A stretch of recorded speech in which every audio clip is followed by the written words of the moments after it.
Disclaimer, आप जो कहानी सुनने जा रहे हैं वह केवल मनोरंजन के उद्देश्य से प्रस्तुत की गई एक काल्पनिक रचना है। इस कहानी के सभी पात्र, घटनाएं, स्थान, संवाद और परिस्थितियां लेखक की कल्पना पर आधारित हैं। इनका किसी जीवित या मृत व्यक्ति, संस्था, समुदाय, स्थान अथवा वास्तविक घटना से कोई संबंध नहीं है। यदि किसी प्रकार की समानता दिखाई देती है तो उसे मात्र संयोग माना जाए। इस वीडियो में व्यक्त विचार, घटनाएं या परिस्थितियां किसी भी ब्रांड, उत्पाद, संगठन या सेवा का प्रचार, समर्थन नहीं करती हैं। किसी भी नाम, चिन्ह या संदर्भ का उपयोग केवल कहानी को प्रभावशाली बनाने के लिए किया गया है। अब तैयार हो जाए एक ऐसी कहानी के लिए जहां कल्पना और रहस्य की सीमाएं धुंधली पड़ जाती हैं। यदि आपको ये कहानी पसंद आए तो वीडियो को लाइक, कमेंट, शेयर और चैनल सब्सक्राइब करना न भूलें। आपका एक छोटा सा समर्थन हमें नई कहानियां, नए अध्याय और भी रोमांचक रहस्यों को आपके सामने लाने के लिए प्रेरित करता है। धन्यवाद और कहानी का आनंद लीजिए। 5 बजे बाई चेन जिंगसेंग बिजनेस डिस्ट्रिक्ट के एंट्रेंस पर पहुंचे उन्हें कियान बेई ने छोड़ा। उन्हें पता चला कि कियान बेई एक बहुत अमीर परिवार से थी और एक बहुत बड़े घर में रहती थी। असल में कियान बेई का कियान परिवार दौलत के मामले में ली लिन के ली परिवार के बाद दूसरे नंबर पर था। आज कियान बेई उसे डेटिंग गेम्स खेलने ले गई थी, जिससे उसे समझ आ गया कि हंसे या रोए। उसने कभी सपने में भी नहीं सोचा था कि उसके जैसा बूढ़ा अंकल इनमें से कोई गेम खेलेगा। लेकिन एक गेम को सच में खेलने के बाद उन्हें पता चला कि वे असल में काफ़ी एंटरटेनिंग थे। कियान बेई के उस आदमी के घर पर वीडियो गेम खेलने के इन्विटेशन को हाँ कहकर उसने अपना मिशन पूरा कर लिया था। बाई चेन को 5 पॉइंट्स मिले, जो उसके पास पहले से थे। उन्हें जोड़ने पर कुल 80 पॉइंट्स हो गए। बाई चेन को लेवल 3 पर जाने के लिए सिर्फ 20 और पॉइंट्स चाहिए थे। 20 पॉइंट्स पाना बिल्कुल भी मुश्किल नहीं था, क्योंकि वह एक पार्टी में जाने वाला था और उन 20 पॉइंट्स को पाने के लिए लॉन्ग शू इन का बॉयफ्रेंड होने का नाटक करने वाला था। उसने जो मिशन अभी अभी पूरा किया था उससे रूलेट बोनस नहीं मिला, क्योंकि वह सिर्फ 5 पॉइंट्स का था। जहां तक नए मिशन की बात है, उसने अभी तक उन्हें नहीं देखा था। बाई चेन घर पर उन सभी को देखेगा। बाई चेन लगभग बिजनेस डिस्ट्रिक्ट के एंट्रेंस पर पहुंच ही गया था। उसने भी बड़ी खबर सुन ली थी, लेकिन वह घबराया नहीं था। ऐसा इसलिए था क्योंकि बाई चेन ही हुटोन के मर्डर के लिए जिम्मेदार था और उसने बिना किसी परवाह के बॉडी को वहीं छोड़ दिया था। वह अच्छी तरह जानता था कि पुलिस इस मर्डर का पता कभी भी उस तक नहीं लगा पाएगी। व्हाइट टाइगर गैंग मुझे फिर से मारने के लिए ज़रूर किसी को भेजेगा, बाई चेन ने चलते हुए मन ही मन सोचा। वह अब व्हाइट टाइगर गैंग का ऑफिशियल दुश्मन बन गया था, इसलिए ये स्वाभाविक था कि वे उसे नहीं छोड़ेंगे। व्हाइट टाइगर गैंग निश्चित रूप से उसे फिर से मारने के लिए किसी को भेजेगा। बाई चेन ने असल में व्हाइट टाइगर गैंग के बारे में भी कुछ सोचा था। वह इस गैंग से छुटकारा पाने का कोई तरीका ढूंढ रहा था। अगर वह उन्हें अकेला छोड़ देता तो हो सकता था कि वे उसके माता पिता पर ध्यान दें, जिससे वे खतरनाक स्थिति में पड़ जाते। बाई चेन ऐसा कभी नहीं होने देंगे। वह इतिहास को कभी दोहराने नहीं देंगे। जब वांग चेंगे वाली घटना हुई थी तो वह कुछ नहीं कर सका था, लेकिन इस बार सब कुछ अलग था। उनकी मदद के लिए उनके पास एक शानदार लाइफ चेंजिंग सिस्टम था। बाई चेन का मानना था कि अगर उसे जादुई तलवार या बंदूक जैसी खास चीज़ें मिल गईं तो व्हाइट टाइगर गैंग को ख़त्म करना बहुत आसान हो जाएगा। अरे कमीने बाई चेन, तुम आखिरकार वापस आ गए, एक बदला लेने वाली आवाज़ सुनाई दी। बाई चेन, जो व्हाइट टाइगर गैंग के मामले पर सोच विचार करते हुए टहल रहा था, उसने सिर उठाकर देखा। वह अचानक रुक गया। उसके होंठों के कोनों पर हल्की सी मुस्कान आ गई। ये वैसा ही था जैसा उसने सोचा था। व्हाइट टाइगर गैंग ने सच में उसे फिर से मारने के लिए किसी को भेजा था। हालांकि उसे उम्मीद नहीं थी कि बागुवान उन लोगों को लीड करेगा जो उसे मारने वाले थे। बागुवान के पीछे काले कपड़ों में 2 आदमी खड़े थे। दोनों आदमी बहुत मस्कुलत थे। उनके हाथ में साइलेंसर वाली बंदूकें भी थीं। ऐसा लग रहा था कि व्हाइट टाइगर गैंग मर्डर करते समय काफ़ी सावधान रहता था। नहीं तो वे साइलेंसर वाली बंदूकें इस्तेमाल नहीं कर रहे होते, बल्कि नॉर्मल बंदूकें इस्तेमाल कर रहे होते। बागुवान, मैं आज तुम्हें मार डालूंगा, बाई चेन ने मन ही मन सोचा। उसने पिछली बार उस आदमी को इसलिए नहीं मारा था क्योंकि पहले वह किसी की जान नहीं लेना चाहता था, लेकिन आज सब कुछ अलग था। बाई चेन ने हुटोन को पहले ही मार दिया था।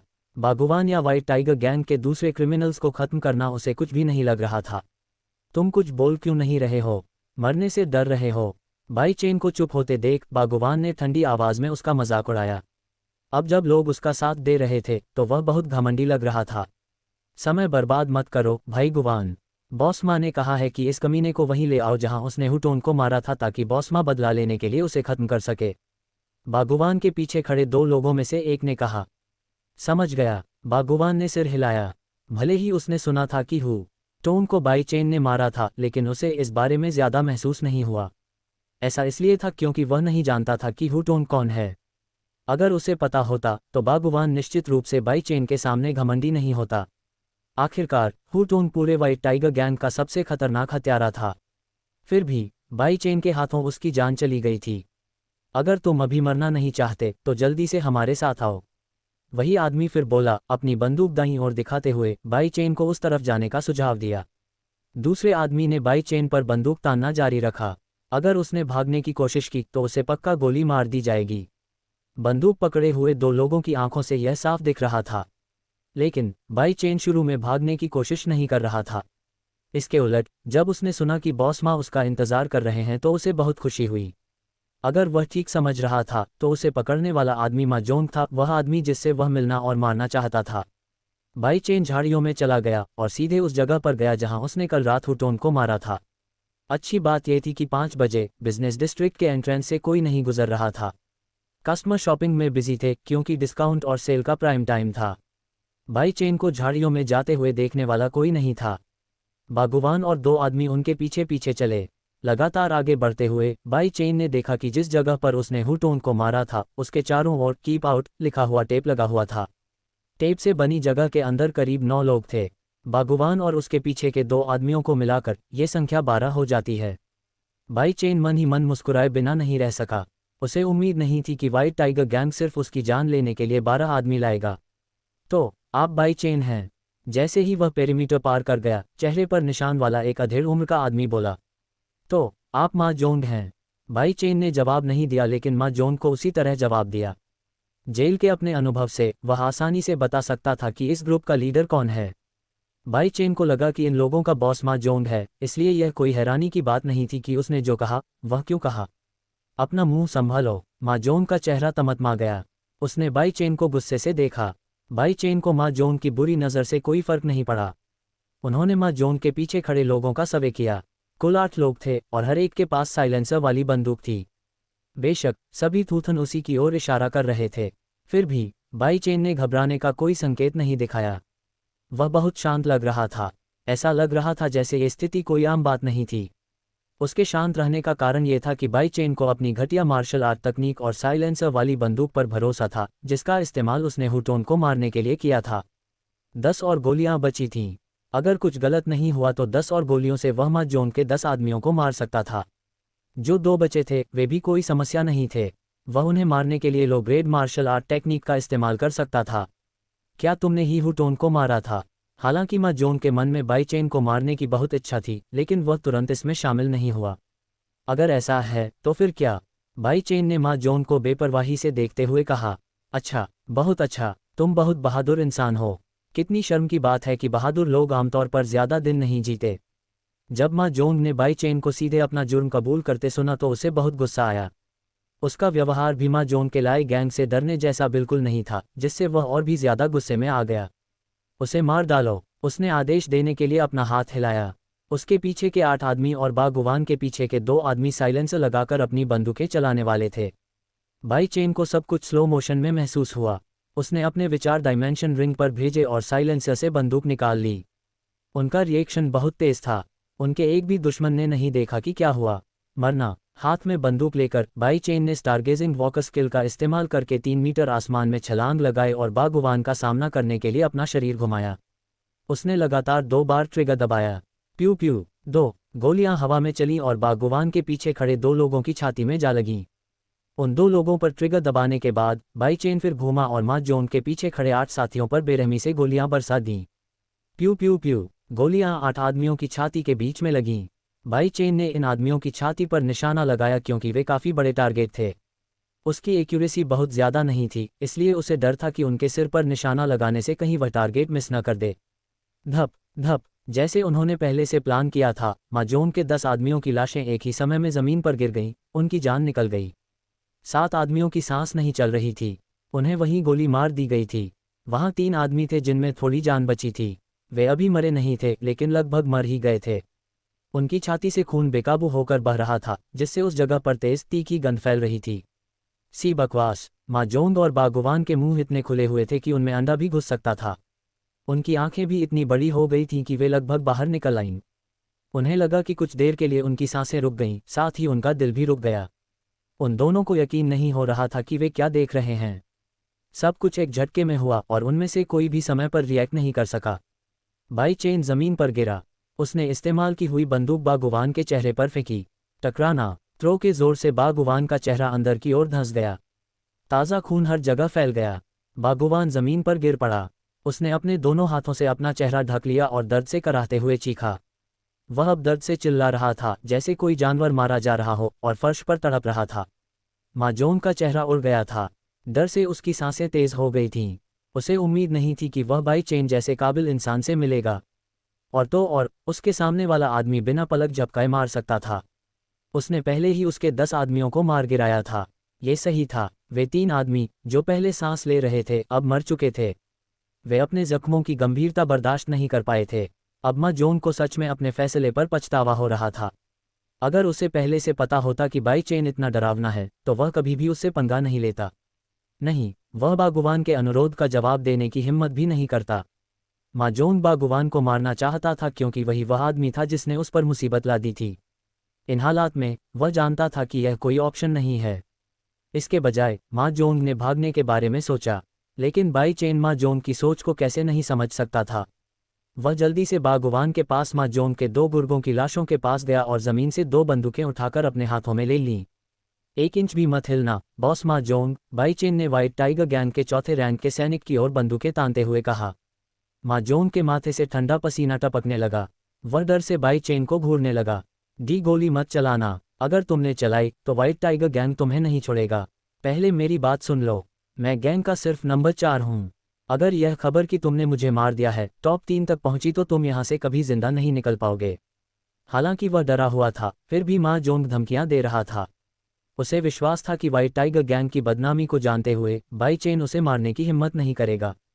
तो बाई चेन को इसकी कोई परवाह नहीं थी। उसे जरा भी दया नहीं आई क्योंकि उसने व्हाइट टाइगर गैंग के हर एक सदस्य को खत्म करने का पक्का इरादा कर लिया था। माजोन को बाई चेन में डर की कमी की उम्मीद नहीं थी। वह पलटा और अपनी जान बचाने के लिए भागा। प्यू, जैसे ही बाई चेन ने ट्रिगर दबाया साइलेंसर लगी बंदूक की आवाज़ गूंज उठी। गोली माजोन की पीठ से होते हुए सामने की ओर आ गई। उसका शरीर अचानक जमीन पर गिर गया। माजोन अपनी आखिरी सांस लेने से पहले कुछ देर तक जमीन पर दर्द से कराहता रहा। माजोन को मरते हुए देखने के बाद बाई चेन ने बागुवान की ओर देखा जो दर्द से जमीन पर तड़प रहा था। उसने बागुवान के सिर पर बंदूक तान दी और ट्रिगर दबा दिया। प्यू, गोली सीधे बागुवान के सिर में जा लगी। उसने हिलना डुलना बंद कर दिया। उसकी जिंदगी खत्म हो गई थी। ये तुम्हारा अंत है बागुवान। अगर तुमने मेरे साथ ऐसा नहीं किया होता तो तुम्हारा ऐसा अंत नहीं होता, बाई चेन ने कहा। उसे बागुवान को मारने का कोई अफसोस नहीं था। बागुवान ने जो किया उसके लिए वह इसके लायक था। बाई चेन ने बची हुई 9 गोलियों वाली बंदूक को अपने डायमेंशन रिंग में डाल दिया। फिर वह जमीन पर बिखरी सारी बंदूकों को भी रिंग में डालने के लिए आगे बढ़ा। लड़के को यकीन था कि उसे भविष्य में उन्हें फिर से इस्तेमाल करने का मौका ज़रूर मिलेगा। इसके बाद वह उस इलाके से निकलकर घर वापस चला गया। बाई चेन ने इस बार भी बॉडी को साफ करने की परवाह नहीं की क्योंकि किसी को पता नहीं चलता कि वह बागुवान और उसके साथियों को मारने के लिए जिम्मेदार व्यक्ति है। घर पहुंचते ही बाई चेन ने नहाया और कपड़े बदले।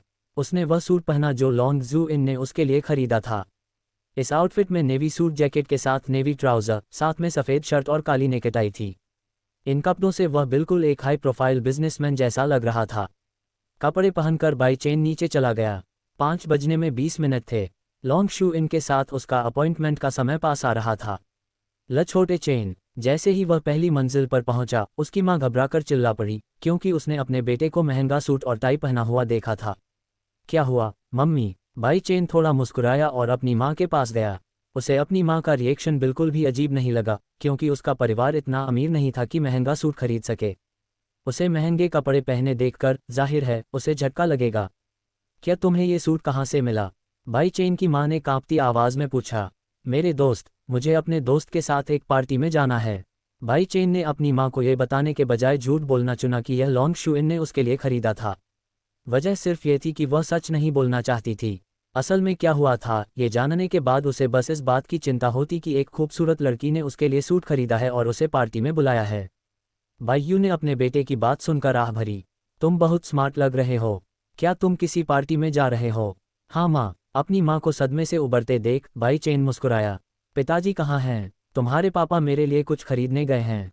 वो जल्द ही लौट आएंगे। तो मुझे आज तुम्हारे लिए कुछ भी तैयार करने की ज़रूरत नहीं है ना? बायू ने सूट पहने अपने बेटे को देखा और खुशी से मुस्कुराए। वह सूट में बहुत हैंडसम लग रहा था। नहीं, तुम्हें ऐसा करने की ज़रूरत नहीं है, मैं तब चला जाऊंगा। बाई चेन ने सिर हिलाया और अपनी माँ को अलविदा कहा। फिर वह घर से बाहर चला गया। रास्ते में कई जान पहचान वालों ने उसके लुक को लेकर उसे चिढ़ाया और पूछा कि आज वह किसी लेडी को बाहर कहाँ ले जाएगा। बाई चेन ने जवाब में केवल मुस्कुराया। जब वह बिजनेस डिस्ट्रिक्ट से बाहर निकला तो उसने देखा कि लॉन्ग शू इन का लेटेस्ट मॉडल BMW उसका इंतजार कर रहा है।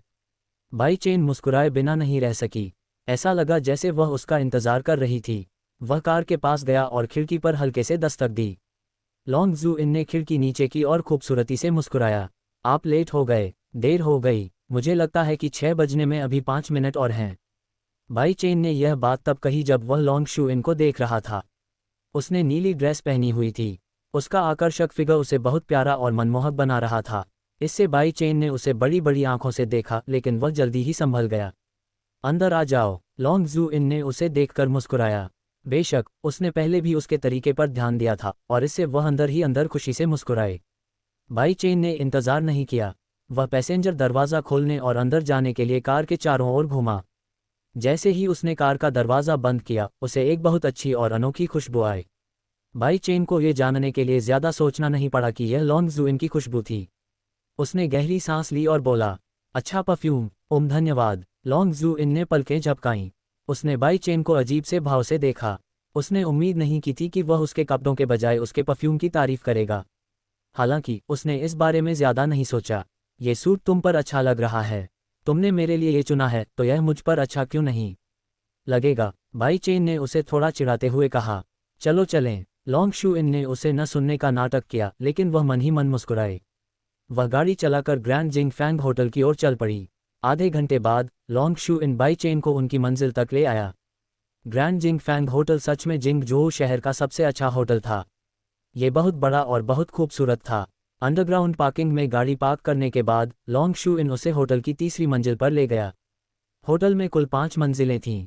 तीसरी मंजिल पर एक कॉन्फ्रेंस हॉल था, जिसे आज उसके दोस्तों ने एक बुजुर्ग व्यक्ति की बर्थडे पार्टी के लिए बुक किया था। लॉन्ग जू इन ने उस व्यक्ति को दादाजी कहा। बाई चेन को हॉल के एंट्रेंस पर लाया गया। मेहमानों का स्वागत करने के लिए सामने स्टाफ के 3 सदस्य थे। वे ये भी पक्का कर रहे थे कि सब कुछ ठीक से चले। लॉन्ग शू इन ने इनविटेशन कार्ड निकाला और स्टाफ को दे दिया। उन्होंने कार्ड देखा और उन्हें दोस्ताना मुस्कान दी। वे चुपके से लॉन्ग शू इन को देख रहे थे जब वह वहां से गुजर रही थी। उनकी नज़र में वह बहुत खूबसूरत औरत थी, शायद बर्थडे पार्टी में आई सबसे खूबसूरत औरत। वे बाई चेन से जले बिना नहीं रह सके। वह आज न केवल उसके साथ था, बल्कि वह भी उसके साथ कंधे से कंधा मिलाकर चल रही थी। ये सही था। लॉन्ग शू इन अब बाई चेन के साथ हाथ में हाथ डालकर चल रहा था। लड़के को समझ नहीं आ रहा था कि क्या करे। उसकी नाक में सिर्फ उसकी मीठी खुशबू ही नहीं आ रही थी, बल्कि उसके पीले चिकने स्तन भी उसके हाथ को छू रहे थे। इस तरह की स्थिति में बाई चेन को समझ नहीं आ रहा था कि कैसे रिएक्ट करे। इससे उसे एक ही समय में खुशी और परेशानी दोनों महसूस हो रही थी। शू इन, तुम कब तक मेरा हाथ पकड़े रहोगे? बाई चेन ये पूछे बिना नहीं रह सका। पार्टी में मौजूद कई आदमियों की जलन भरी आंखें उस पर टिकी थीं। लॉन्ग शू इन उसे हॉल के एक कोने में ले गया। अभी हॉल 40 से ज़्यादा लोगों से भरा हुआ था। वे सभी अच्छे और अच्छे कपड़े पहने हुए थे। ये पक्का था कि वे सभी बर्थडे पार्टी का हिस्सा बनने के लिए यहाँ आए थे। लॉन्ग जू इन एक पल के लिए शर्माई और फिर दुखी होकर बोली, तुम्हें सच में लगता है कि मैं तुम्हारा हाथ पकड़ना चाहती हूँ? मैं यह इसलिए कर रही हूँ ताकि दूसरे लोग हमें कपल समझें। यह मत भूलना कि मैं तुम्हें यहाँ किस लिए लाई हूँ। बाई चेन सिर्फ सिर हिलाकर अपनी समझ दिखा सका। ऐसा नहीं था कि उसे यह पसंद नहीं था, बल्कि ऐसा था कि उसकी पकड़ उसके मूवमेंट को रोक रही थी। क्या तुम्हें भूख लगी है? क्या तुमने अभी तक खाना खाया है? लॉन्ग जू इन ने यह सवाल लंबी डाइनिंग टेबल पर नज़र डालते हुए पूछा। मेहमानों के लिए अलग अलग तरह का खाना रखा हुआ था। इसके बगल में एक वाइन टेबल भी थी, जिस पर मेहमानों के लिए कई तरह की महंगी वाइन रखी हुई थी। मुझे कुछ खाना चाहिए, बाई चेन ने ईमानदारी से जवाब दिया, क्योंकि उसे काफ़ी भूख लगी थी। तो यहीं रुको, कहीं मत जाओ, मैं तुम्हारे लिए कुछ खाना ले आता हूँ। लॉन्ग जू इन ने उसका हाथ छोड़ा और डाइनिंग टेबल की तरफ चलते हुए कहा। बाई चेन की नज़रें उसकी खूबसूरत पीठ पर टिकी थीं। वह मुस्कुराए बिना नहीं रह सका और सोचने लगा कि वह काफ़ी अच्छी दिखती है।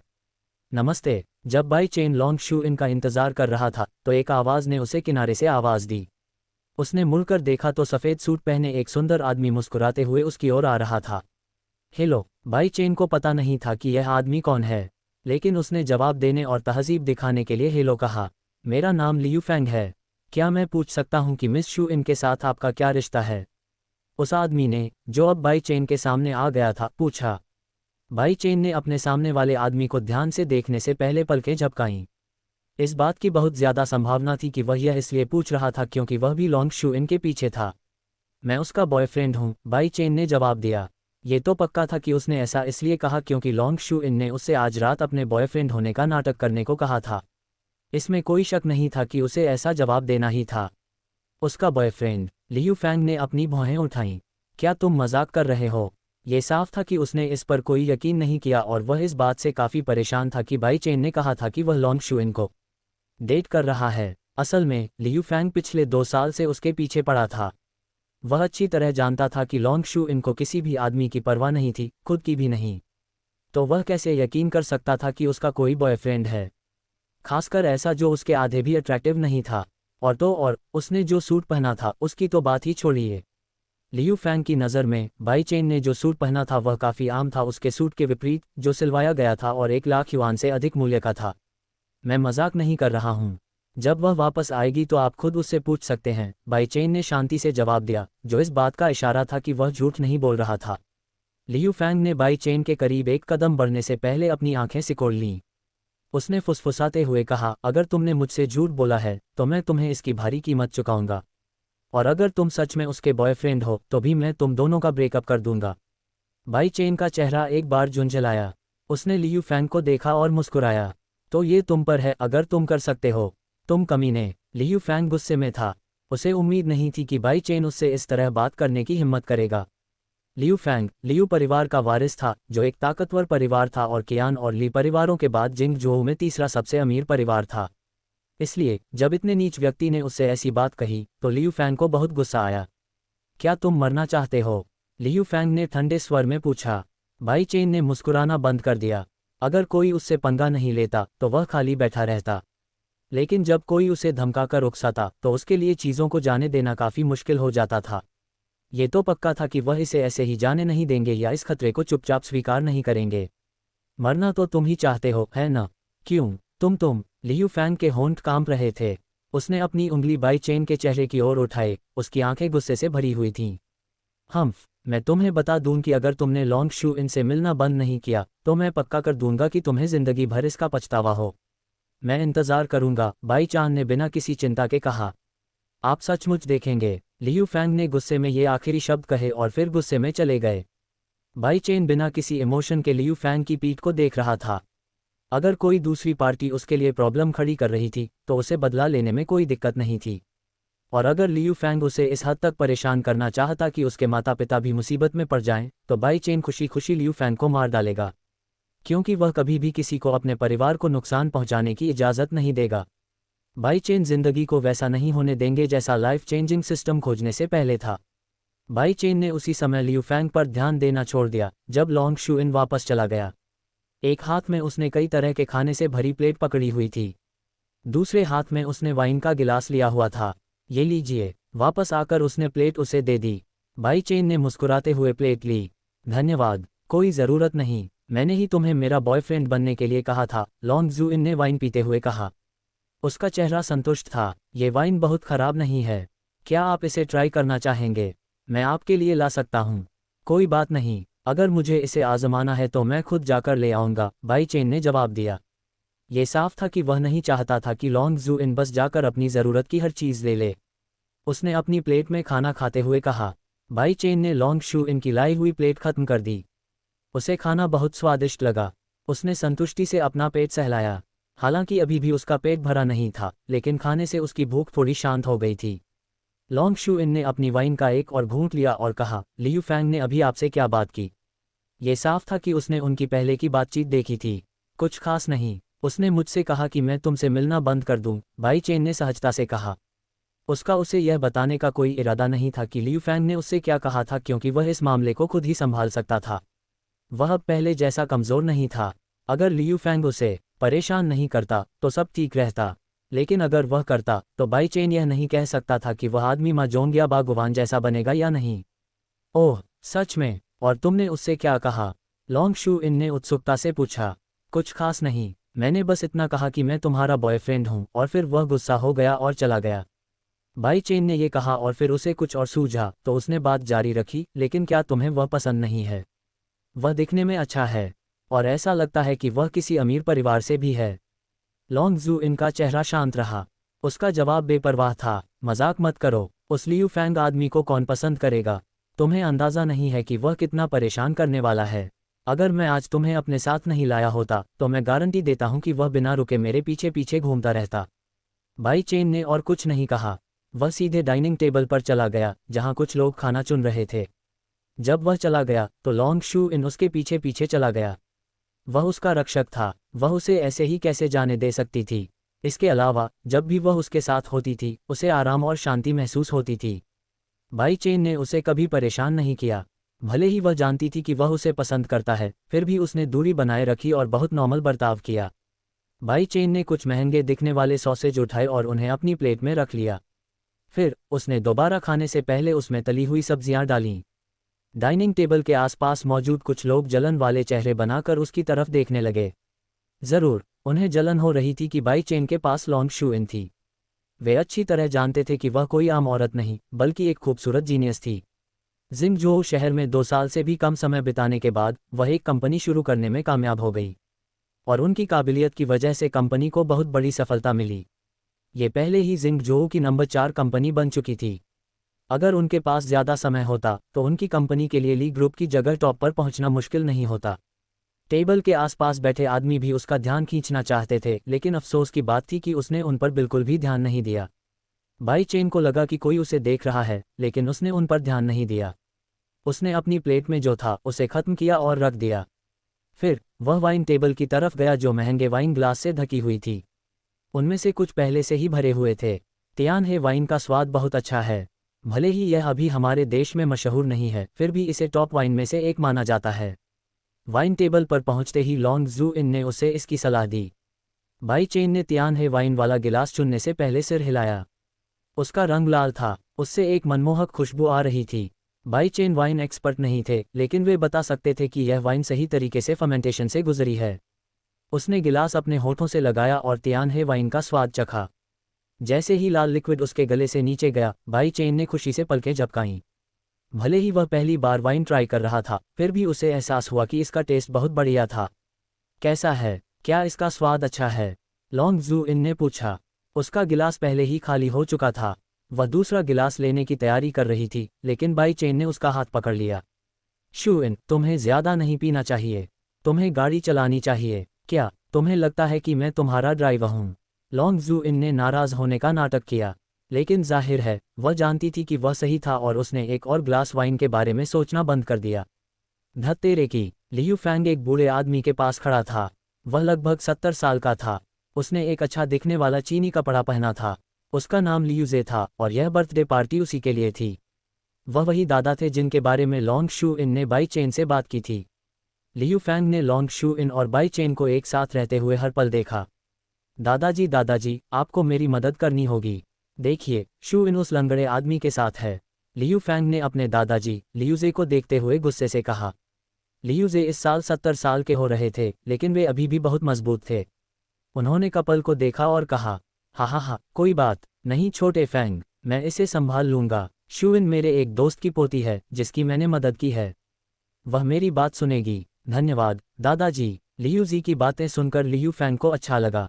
लियूजे ने सभी गुजरते हुए मेहमानों को देखकर मुस्कुराया और फिर बाई चेन और लॉन्ग शू इन की तरफ चल दिया। लियू फैंग उनके साथ थे, लेकिन लियूजे की मदद के बाद भी लियू फैंग बाई चेन को जाने नहीं देना चाहता था। उसने पहले ही व्हाइट टाइगर गैंग को उसे पीटने के लिए हायर कर लिया था। उसे बस इतना चाहिए था कि बाई चेन अकेले पार्टी से चले जाएं, लॉन्ग शू इन के बिना। यही एक कारण था कि लियू फैंग ने अपने दादा से दोनों को अलग करने के लिए कहा था। नमस्ते छोटे शू इन, काफ़ी समय हो गया है। लियूजे जब कपल के सामने पहुंचे तो गर्मजोशी से मुस्कुराए। लॉन्ग जू इन ने मुड़कर देखा। उसने लियू फैंग को नज़रअंदाज किया और मुस्कुराते हुए बूढ़े आदमी का अभिवादन किया। गुड इवनिंग बड़े लियू। फिर उसने बाई चेन का परिचय कराया। यह मेरा बॉयफ्रेंड बाई चेन है। अपना परिचय दें। बाई चेन ने चुपके से उसे देखा और फिर कहा, मैं तुमसे मिलकर बहुत खुश हूँ। मैं बाई चेन हूँ, लॉन्ग शुइन का बॉयफ्रेंड। उनकी बातें सुनकर लियू फैंग का चेहरा काला पड़ गया। हालांकि इससे पहले उसने बाई चेन की बात पर पूरी तरह से विश्वास नहीं किया था, लेकिन अब उसे करना पड़ा क्योंकि लॉन्ग शुइन ने खुद ही ऐसा कहा था। लियू जे की भौहें तन गईं।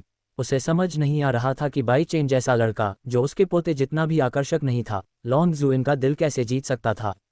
लेकिन उसे ज्यादा परवाह नहीं थी। अगर वे सच में डेटिंग भी कर रहे होते तो भी वह उनका ब्रेकअप करवा सकता था। अगर कोई पूछे कि क्यों, तो इसका कारण ये था कि लियू जे ने पहले लॉन्ग शू इनके दादा की मदद की थी।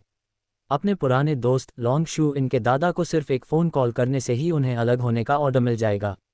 ओह, मिस्टर क्वान कैसे हैं? क्या वह ठीक हैं? लियू जे ने बाई चेन को पूरी तरह से नज़रअंदाज करते हुए कहा। ये बात उसके लिए साफ थी कि बाई चेन जैसा कोई व्यक्ति किसी भी दिलचस्पी के लायक नहीं था। दादा क्वान ठीक हैं। लॉन्ग जू इनको थोड़ी बेइज्जती हुई कि लियू जे ने बाई चेन को इग्नोर किया, लेकिन उसे पोलाइट रहने के लिए बात करते रहना पड़ा। ऐसा इसलिए नहीं था कि उसे लियू जे या किसी और चीज़ की परवाह थी, बल्कि इसलिए था क्योंकि उसे मिस्टर क्वांग या क्वांग गुआंग की परवाह थी, जिनके बारे में लियू जे ने अभी पूछा था। वह उनका ऐसे सम्मान करती थी जैसे वह उसके अपने दादा हों, इसलिए वह उन्हें अपना दादा कहती थी। क्वांग गुआंग बचपन से ही उसका ड्राइवर था। ज़रूर, लियू जे को यह नहीं पता था। अगर उसे पता होता तो वह बाई चेन को नज़रअंदाज नहीं करता, जिसे लॉन्ग जू इन ने उसके बॉयफ्रेंड के तौर पर इंट्रोड्यूस किया था। मुझे ये सुनकर खुशी हुई कि वह ठीक है। ओह, ठीक है लिटिल फैंग, मेरे पोते को आपसे कुछ बात करनी है। क्या आप थोड़ी देर के लिए उससे बात कर सकते हैं? लियू जे ने कहा, यह उम्मीद करते हुए कि लॉन्ग शू इनकी इससे असहमत होने की हिम्मत नहीं होगी। लेकिन बूढ़े आदमी ने उसकी कीमत ज़्यादा समझी। अगर क्वांग गुआंग न होता तो लॉन्ग शू इन उससे बात भी नहीं कर रहा होता। लॉन्ग शू इन ने मुस्कुराते हुए जवाब दिया, मुझे माफ़ करना, लेकिन मुझे अपने बॉयफ्रेंड के साथ समय बिताना है। क्या तुमने मेरी रिक्वेस्ट मना कर दी? लियू जे का एक्सप्रेशन तुरंत बदल गया। उसकी भौहें और कसकर सिकुड़ गईं। उसे उम्मीद नहीं थी कि लॉन्ग शू इन मना कर देगा। लियू फैंग भी हैरान रह गया क्योंकि लियू जे हमेशा उससे कहता था कि लॉन्ग शू इन उसकी बात सुनेगा। लेकिन ये क्या था? लॉन्ग जू इन ने लियू जे की बात न सुनने का नाटक किया। वह बाई चेन की ओर मुड़ी और बोली, चलो टहलने चलते हैं। बाई चेन ने सहमति में सिर हिलाया। ठीक है, रुको, शू इन, क्या तुम सच में मेरी रिक्वेस्ट ठुकरा रहे हो? लियू जे ने गुस्से में पूछा। लॉन्ग जू इन की सुंदर भौहें सिकुड़ गईं। उसे लियू जे की बातें बिल्कुल पसंद नहीं आईं। वह सोच रही थी कि लियू जे खुद को क्या समझता है कि उसे उसके हुक्म मानने पड़ रहे हैं। दादा लियू, अगर मैं आपकी रिक्वेस्ट मना कर दूं तो? उसने कहा। उसका सब्र जवाब दे रहा था। तुम्हारी हिम्मत कैसे हुई? लियू जे गुस्से में था। क्या तुम जानते हो कि मैं तुम्हारे दादाजी को फ़ोन कर सकता हूँ? उसने कभी नहीं सोचा था कि लॉन्ग शू इन उससे इस तरह बात करने की हिम्मत करेगा। यहाँ तक कि क्वांग गुआंग ने भी उससे कभी इस तरह बात नहीं की थी। मेरे दादाजी, लॉन्ग शू इन ने ठंडी मुस्कान दी। अपने मन में, लियू जे को लगता होगा कि दादाजी क्वांग उसके असली दादाजी थे, भले ही उनके सरनेम अलग थे। उसे लगता होगा कि वह अपनी माँ का सरनेम इस्तेमाल कर रही है। जो तुम्हारी मर्जी, उसने कहा और बाई चेन को घसीटकर घटनास्थल से दूर ले गई। लेकिन वह टहलने नहीं जा रही थी, वह घर जा रही थी। लॉन्ग शू इन अब लियू जे का व्यवहार बर्दाश्त नहीं कर सका। अच्छा अच्छा, लियू जे गुस्से से बोला। उसके दोनों हाथ कांपते हुए मुट्ठियों में कस गए। उसके पास खड़ा लियू फैंग भी उतना ही गुस्से में था। क्या तुम उसे ऐसे ही जाने दोगे? बिल्कुल नहीं, मुझे अपना फ़ोन दो, मैं क्वांग गुआंग को फ़ोन करूंगा। देखते हैं जब वह अपने दादा के गुस्से का सामना करेगी तो क्या करती है, लियू जे ने खुद को शांत करने की कोशिश करते हुए कहा। लियू फैंग ने जल्दी से अपना फ़ोन अपने सूट की जेब से निकाला और लियू जे को दे दिया। लियू जे ने नंबर डायल किया। वह जितने बूढ़े थे, उनकी याददाश्त अभी भी बहुत तेज थी। कुछ रिंग के बाद कॉल उठा ली गई। दूसरी तरफ से एक बूढ़े आदमी की आवाज़ आई। हेलो, कौन है? क्वांग गुआंग, यह मैं हूँ, लियू जे ने गुस्से से कहा। लियू जे, क्या ये सच में तुम हो? पिछली बार हमारी बात हुए कितना समय हो गया है? क्वांग गुआंग हंसा। कोई बात नहीं, मुझे तुमसे कुछ कहना है। तुम्हारी पोती लॉन्ग शू इन ने मेरी रिक्वेस्ट मना कर दी। क्या तुम्हें पता है तुम्हें क्या करना है? लियू जे ने अधिकार भरी आवाज़ में कहा। क्वांग गुआंग ने भौहें चढ़ाईं। लॉन्ग शू इन, तुम्हारा मतलब है वो लॉन्ग शू इन जिससे मैंने तुम्हें मिलवाया था? हाँ, ये कौन सा लॉन्ग शू इन हो सकता है? सॉरी लियू जे, मैं इसमें तुम्हारी मदद नहीं कर सकता। अगर वह कुछ नहीं करना चाहती तो कोई भी उसे कुछ नहीं करवा सकता। लेकिन अगर तुमने उसे नाराज़ किया तो मैं तुम्हारी हड्डियां निकाल दूंगा और पूरे लियू परिवार को नदी में डुबो दूंगा। क्वान गुआंग ने फ़ोन पर चिल्लाते हुए कहा, तुमने मुझसे इस तरह क्यों बात की? लियूजे का मन उलझन से गुस्से में बदल गया। क्या तुम्हें याद नहीं कि मैंने तुम्हारी कैसे मदद की थी? यह क्या है? सिर्फ इस एक पोती के लिए तुम्हें मेरी इस तरह बेइज्जती करनी पड़ रही है? लियूजे, हाँ, तुमने मेरी मदद की, लेकिन मैंने तुम्हारा एहसान कई गुना चुकाया। अब एहसान मांगने मत आना। मैं तुम्हें चेतावनी देता हूँ, अगर तुमने उसे परेशान करना बंद नहीं किया तो लियू परिवार जिंग जो से पक्का गायब हो जाएगा। लियूजे इतना गुस्से में था कि उसके पास शब्द नहीं थे, लेकिन उसने क्वान गुआंग की शक्ति को चुनौती देने की हिम्मत नहीं की। क्वान गुआंग पहले एक सैनिक थे और वह एक कर्नल थे। सेना में उसका प्रभाव अभी भी बना हुआ था। अगर वह चाहता तो जिंग जोऊ का लियू परिवार आसानी से गायब हो सकता था। लियूजे ने गहरी सांस ली, अपना गुस्सा शांत किया और एक सवाल पूछा। क्वान गुआंग, अब मैं समझ गया। लॉन्ग शू इन आपकी असली पोती नहीं है, सही है? जाहिर है, लियूजे बेवकूफ़ नहीं था। क्वान गुआंग ने जो कहा था उससे उसे पता चल गया था कि लॉन्ग शू इन क्वान गुआंग की असली पोती नहीं थी। वह मेरी पोती कैसे नहीं हो सकती? लियूजे, तुम्हारा दिमाग तो अंदर से बाहर हो गया होगा। क्वान गुआंग यह मानने को तैयार नहीं था कि लॉन्ग शू इन उसकी पोती नहीं है। वजह यह थी कि उसे ऐसा करने का मन नहीं था, और उसने लियूजे को पहले ही चेतावनी दे दी थी कि अगर उसने उसके साथ छेड़छाड़ की तो लियू परिवार खत्म हो जाएगा। नहीं, असल में अगर वह एक्शन नहीं भी लेता तो भी उसका अपना परिवार एक्शन लेता। इस समय इसमें कोई शक नहीं था कि लॉन्ग परिवार भी बहुत शक्तिशाली था। क्वान गुआंग की बात सुनकर लियूजे का माथा चढ़ गया। वह समझ नहीं पा रहा था कि क्वान गुआंग झूठ बोल रहा है या सच, लेकिन इस समय उसने उस पुराने सैनिक को टोकने की हिम्मत नहीं की। ठीक है, मैं समझ गया। मैं आपकी पोती को अकेला छोड़ दूंगा। कृपया इस बारे में निश्चिंत रहें। बहुत अच्छा, तुम्हें यही करना चाहिए। क्वान गुआंग को लियूजे पर भरोसा नहीं था, लेकिन उसने यह बात न कहने का फैसला किया। उसने लियू परिवार पर नज़र रखने के लिए किसी को भेजने के बारे में सोचकर फ़ोन काट दिया। अगर लियूजे ने लॉन्ग शू इन के खिलाफ कोई प्लान बनाया तो लियू परिवार पर मुसीबत आ जाएगी और वह तुरंत खत्म हो जाएगा। लियूजे ने फ़ोन अपने पोते लियू फैंग को वापस दे दिया। लियू फैंग ने फ़ोन वापस ले लिया और चिंता से पूछा, दादाजी, हम सच में उसे ऐसे नहीं जाने देंगे, है ना? लियूजे ने कुछ देर सोचा, फिर ठंडे दिमाग से मुस्कुराया। बिल्कुल नहीं, उसने मुझे गुस्सा दिलाया। हमें उसे सबक सिखाना होगा। तुम जाकर व्हाइट टाइगर गैंग से कांटेक्ट करो और उनसे उसे पकड़ने के लिए लोग भेजने को कहो। फिर तुम जाकर उसके साथ खेलो और एक वीडियो रिकॉर्ड करो। फिर अगर वह किसी को बताना भी चाहे तो नहीं बता पाएगी। भले ही लियूजे ने क्वान गुआंग को सीधे चुनौती देने की हिम्मत नहीं की, लेकिन वह इसे जाने नहीं देगा। लियूजे एक बुरा आदमी था। वह हमेशा छोटी छोटी बातों पर नाराज रहता था। अगर कोई उसकी बात नहीं सुनता तो उसे इसके नतीजे भुगतने पड़ते थे। लियू फैंग अपने दादाजी की बात सुनकर बहुत खुश हुआ। उसने लगातार सिर हिलाया। बहुत बहुत धन्यवाद दादाजी। उसने बाई चेन को पीट पीट कर अधमरा करने के लिए व्हाइट टाइगर गैंग को पहले ही हायर कर लिया था। उन्हें किसी और मामले के लिए हायर करना कोई बड़ी प्रॉब्लम नहीं होनी चाहिए थी, इसलिए उसने तुरंत नंबर डायल कर दिया। नमस्ते, क्या वह भाई टैन है? हाँ, मैं ही हूँ। फ़ोन पर एक अधेड़ उम्र के आदमी की आवाज़ सुनाई दी। उसका नाम टैन टेन था। वह व्हाइट टाइगर गैंग का तीसरा सबसे शक्तिशाली सदस्य था। भाई, बात यह है, लियू फैंग ने बिना किसी हिचकिचाहट के अपनी मांगे बताईं। लाइन के दूसरे छोर पर टैन टेन मुस्कुराया। यंग मास्टर लियू, प्लीज़ चिंता मत करो। कोई प्रॉब्लम नहीं है। मैं अपने साथ 5 लोगों को लाया हूँ। हम ग्रैंड जिंग फैंग होटल की पार्किंग में इंतज़ार कर रहे हैं। जब वे नीचे आएंगे तो सब कुछ रेशम की तरह आसानी से हो जाएगा।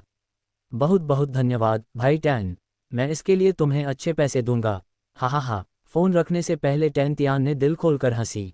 सब कुछ तय हो गया है दादाजी। अब मैं चलता हूँ, लियू फैंग ने उत्साहित होकर लियूजे को बताया। वह लंबे समय से उस पल का इंतज़ार कर रहा था जब उसे लॉन्ग जू इनके साथ खेलने का मौका मिलेगा। अब आप जाए, लियूजे ने शैतानी मुस्कान के साथ कहा और फिर अपनी पार्टी में आए कुछ दूसरे अमीर मेहमानों के पास चला गया। ग्रैंड जिंग फैंग होटल की पार्किंग में long shoe in by chain के साथ चल रही थी। उसका एक्सप्रेशन अजीब था। उसने अचानक कहा, अगर मुझे पता होता कि ऐसा होने वाला है तो मैं यहाँ आकर अपना समय बर्बाद नहीं करती। लियूजे, वह बूढ़ा कमीना खुद को क्या समझता है? बाई चेन ने अपनी कार की ओर जाते हुए उसकी ओर देखा। अमीर लोग ऐसे ही बर्ताव करते हैं। उसकी आवाज़ में गुस्सा था। उन्हें ऐसे लोगों से डील करने का अनुभव था जो या तो अमीर थे या जिन्हें पावरफुल परिवारों से सपोर्ट मिलता था। कोई भी कभी नहीं समझ सकता कि यह कितना दर्दनाक था। जब बाई चेन ने लियू फैंग और लियूजे को अपनी ताकत दिखाते हुए देखा तो भले ही उसके रिएक्शन नॉर्मल थे, लेकिन उसे दिल में नफरत महसूस हुई। गुस्सा तो था ही। आप ऐसे बात कर रहे हैं जैसे आप अमीर नहीं हैं, लॉन्ग जू इन ने अपने सोने के फ्रेम वाले चश्मे को ठीक करने से पहले उनके भाषण के संबंध में टिप्पणी की। ये साफ था कि उसे अब भी यही लगता था कि वह एक अमीर परिवार का बेटा है जिसकी दौलत दूसरी पीढ़ी में है। मैं ऐसा कैसे हो सकता हूँ? बाई चेन अपनी बात खत्म करने ही वाला था कि तभी उसने लॉन्ग शू इन की BMW के चारों ओर 6 लोगों को खड़े देखकर अपने कदम रोक लिए। उन्होंने कहा, लगता है कि हम मुसीबत में पड़ गए हैं। लॉन्ग शू इन ने भी यह बात नोटिस की थी। उसने भी चलना बंद कर दिया। उसके खूबसूरत चेहरे पर ठंडक दिख रही थी। जरूर, लियू जे ने उन्हें पैसे दिए होंगे। वह बूढ़ा बदमाश बहुत बुरा है। लगता है मुझे सच में लियू परिवार को खत्म करना होगा। बाई चेन ने ऐसा दिखाया जैसे उसने उसकी बातें सुनी ही नहीं। वह सीधे उन 6 लोगों की तरफ चला गया जो गैंगस्टर जैसे कपड़े पहने हुए थे। खास तौर पर वह अधेड़ उम्र का आदमी था। उसने अपने बाल सुनहरे रंग में रंगे थे। उसका चेहरा बालों से ढका हुआ था और उसने अपने कान कई जगहों पर छिदे हुए थे। तुम्हें क्या लगता है तुम कहाँ जा रहे हो? लॉन्ग जू इन ने उसका हाथ पकड़ लिया। उसे डर था कि अगर वह और पास गया तो बाई चेन की पिटाई हो जाएगी। मैं उनका ध्यान रखूंगा, इसमें ज्यादा समय नहीं लगेगा, बाई चेन ने जवाब दिया। इन 6 गुंडों के बारे में उसका विचार लॉन्ग शू इन से अलग था। उसने सोचा कि जरूर लियू फैंग ने ही उन्हें उस पर हमला करने के लिए पैसे दिए होंगे, क्योंकि लियू फैंग ने ही कहा था, हम इस बारे में देखेंगे। अगर ऐसा था तो उसे लॉन्ग शू इन को शामिल किए बिना इसे संभालना था। तुम? लॉन्ग शू इन ने अपनी आंखों पर विश्वास न करते हुए पूछा। तुम्हें मुझ पर विश्वास नहीं है? बाई चेन ने पूछा। क्या तुम शर्त लगाना चाहते हो? आप किस पर शर्त लगाना चाहते हैं? लॉन्ग शू इन जुए से नहीं डरता था, चाहे कोई भी शर्त लगाने की हिम्मत करे। बाई चेन थोड़ा मुस्कुराया। तुम मेरे लिए खाना क्यों नहीं खरीदोगे? मेरा पेट अभी भरा नहीं है। जाहिर है वह दांव को उस तरह से नहीं लगाने वाला था जैसा उसने ली लिन के खिलाफ शर्त लगाते समय किया था। वजह आसान थी, उसे ली लिन पसंद थी। लॉन्ग शू इन की बात करें तो भले ही वह सुंदर थी, बाई चेन उसे सिर्फ एक दोस्त की तरह ही देखता था। कोई बात नहीं, आप पेट भरकर खा सकते हैं। लॉन्ग जू इन के पास कभी पैसे की कमी नहीं थी। बेशक वह उसे सिर्फ एक बार का खाना खिला सकती थी। ध्यान से, हालांकि उसने कहा था कि अगर बाई चेन इन सभी 6 गुंडों से छुटकारा पा लेता है तो वह उसे खाना खिलाएगी, लेकिन लॉन्ग शू इन उसकी चिंता किए बिना नहीं रह सका। उसे यकीन नहीं था कि वह उन 6 लोगों को बाहर निकाल पाएगा। चिंता मत करो, बाई चेन ने ज्यादा कुछ नहीं कहा। लॉन्ग जू इन के उसका हाथ छोड़ने के बाद वह बेपरवाही से गैंगस्टरों के पास चला गया। उसने माँ जोन के सभी साथियों को मार डाला था। वह इन 6 गुंडों से क्यों डरेगा? अरे ये देखो, टारगेट हमारी तरफ आ रहा है, टैन ने बाई चेन को देखते हुए कहा, जो उनकी तरफ आ रहा था। उसने लॉन्ग शू इन को भी देखा जो कुछ दूरी पर खड़ा था। उसकी आंखें चमक उठीं, बेहद खूबसूरत। सिर्फ उसे ही लॉन्ग जू इन बहुत खूबसूरत नहीं लगी, बल्कि उसके 6 आदमियों को भी यही लगा।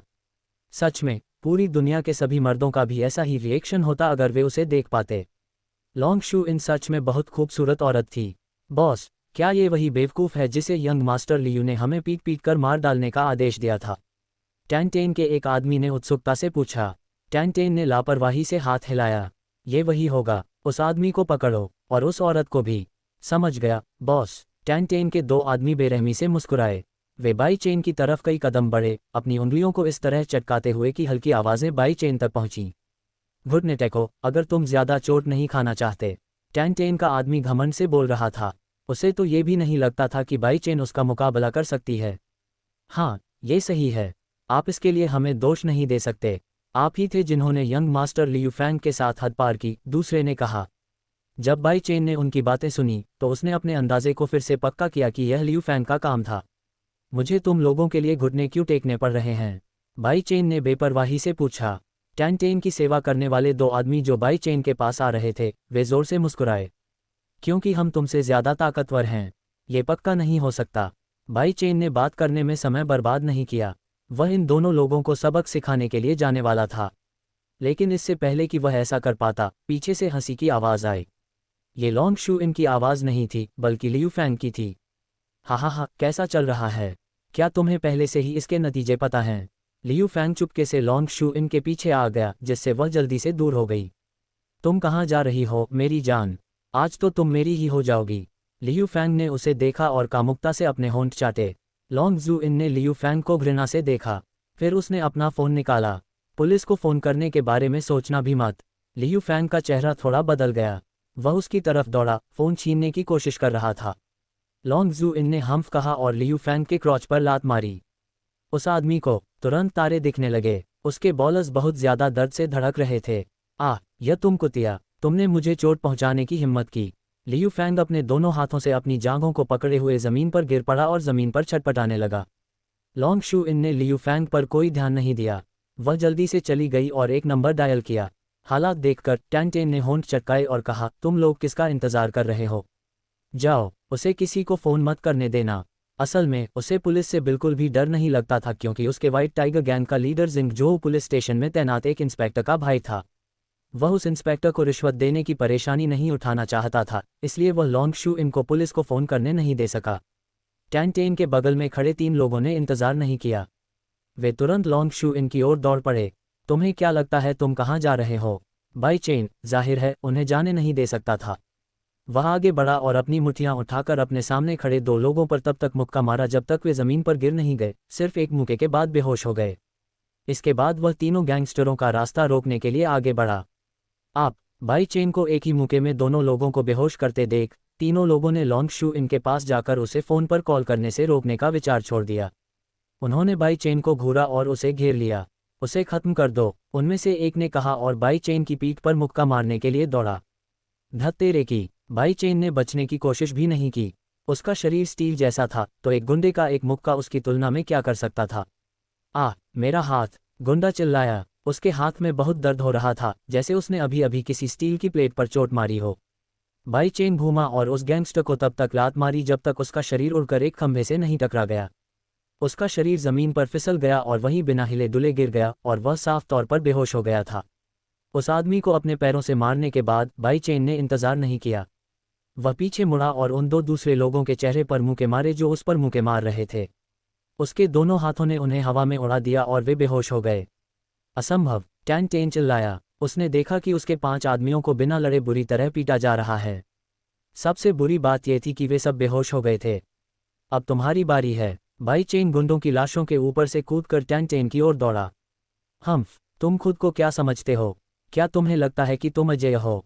हालांकि टैन टेन इस बात से हैरान था कि बाई चेन उसके 5 आदमियों को एक झटके में मार गिरा सकता है, लेकिन उसे बाई चेन से बिल्कुल भी डर नहीं था। टैन टेन ने लंबे समय तक अंडरवर्ल्ड में अपनी जिंदगी बिताई थी। उसने 10 लोगों की हत्या भी की थी। वह बाई चेन से कैसे डर सकता था?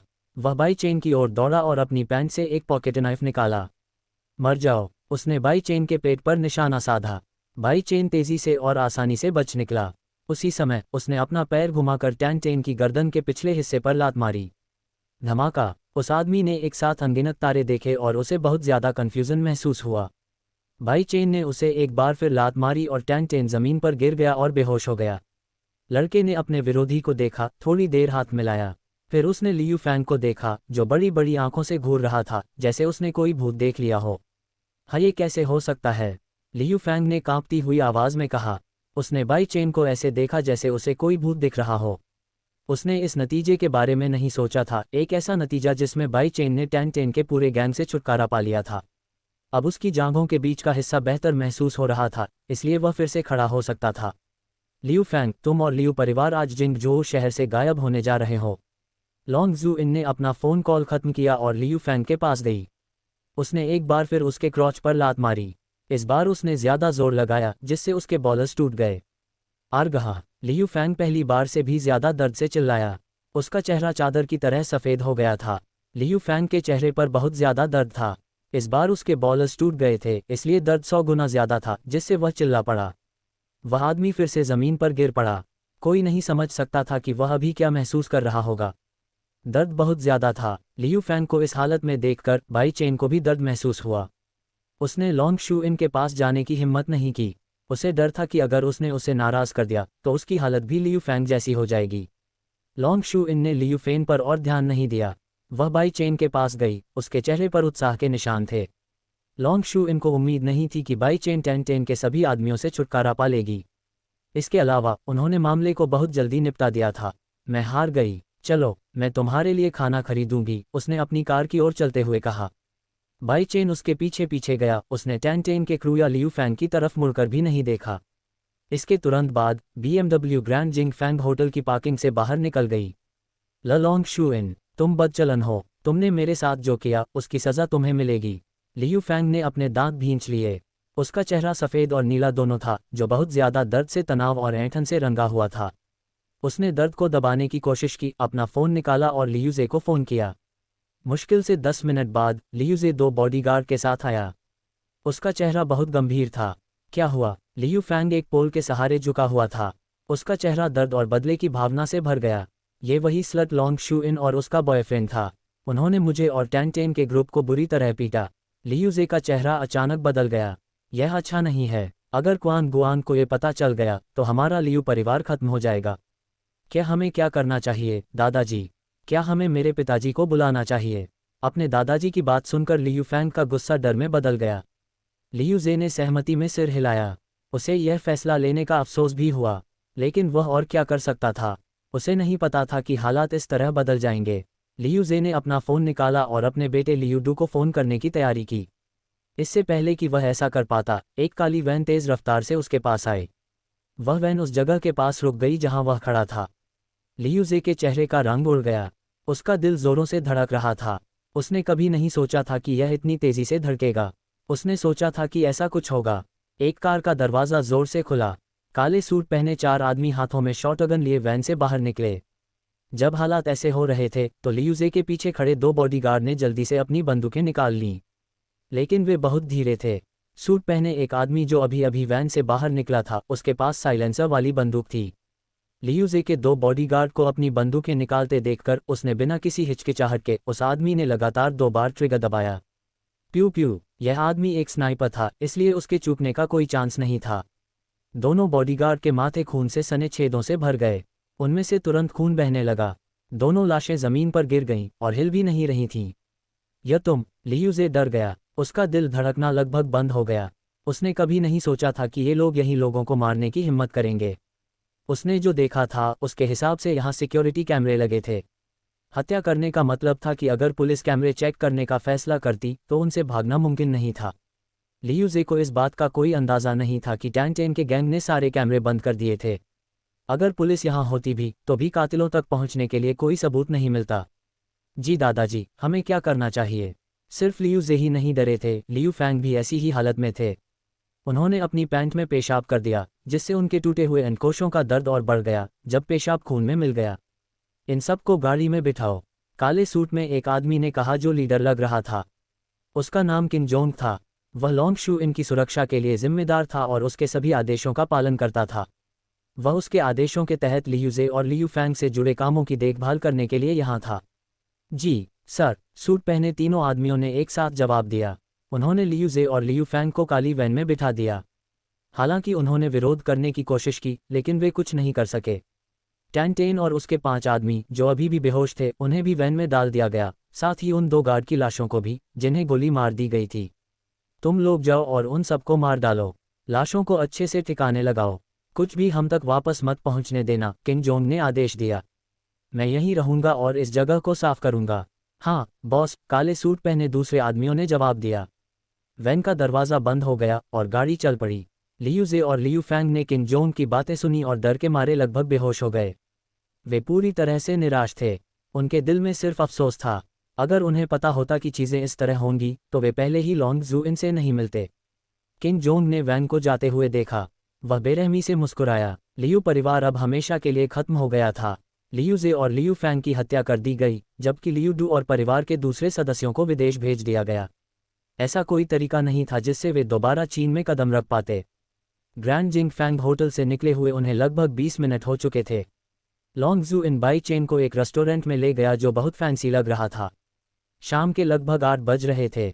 वह उसे दूसरी मंजिल पर बालकनी में बैठाने ले गई ताकि वे रात का नज़ारा देख सकें। जो चाहें ऑर्डर करें, पीछे हटने की कोई ज़रूरत नहीं है, लॉन्ग शू इन ने कहा और बाई चेन को मेनू दिया। एक पुरुष स्टाफ सदस्य उनकी टेबल पर उनके ऑर्डर का इंतज़ार कर रहा था। बेशक बाई चेन ने पहले कभी ऐसे रेस्टोरेंट में खाना नहीं खाया था, जिससे वह काफ़ी एक्साइटेड था। उसे समझ नहीं आ रहा था कि क्या ऑर्डर करे। क्या आप मेरे लिए ऑर्डर कर सकते हैं? प्लीज़ मुझे कुछ अच्छा ला कर दो। आखिर में उसने लॉन्ग जू को उसके लिए जाने दिया। उसने मना नहीं किया और बहुत सारे व्यंजन ऑर्डर किए। ऑर्डर लेने वाला पुरुष वेटर बाई चेन को सिर्फ जलन से देख रहा था। वह न सिर्फ एक महिला के साथ था, बल्कि वह उसे अच्छा खाना भी खिला रही थी। खाने के अलावा लॉन्ग शू इन ने साल 1990 की वाइन की एक बोतल भी ऑर्डर की, जो बहुत महंगी थी।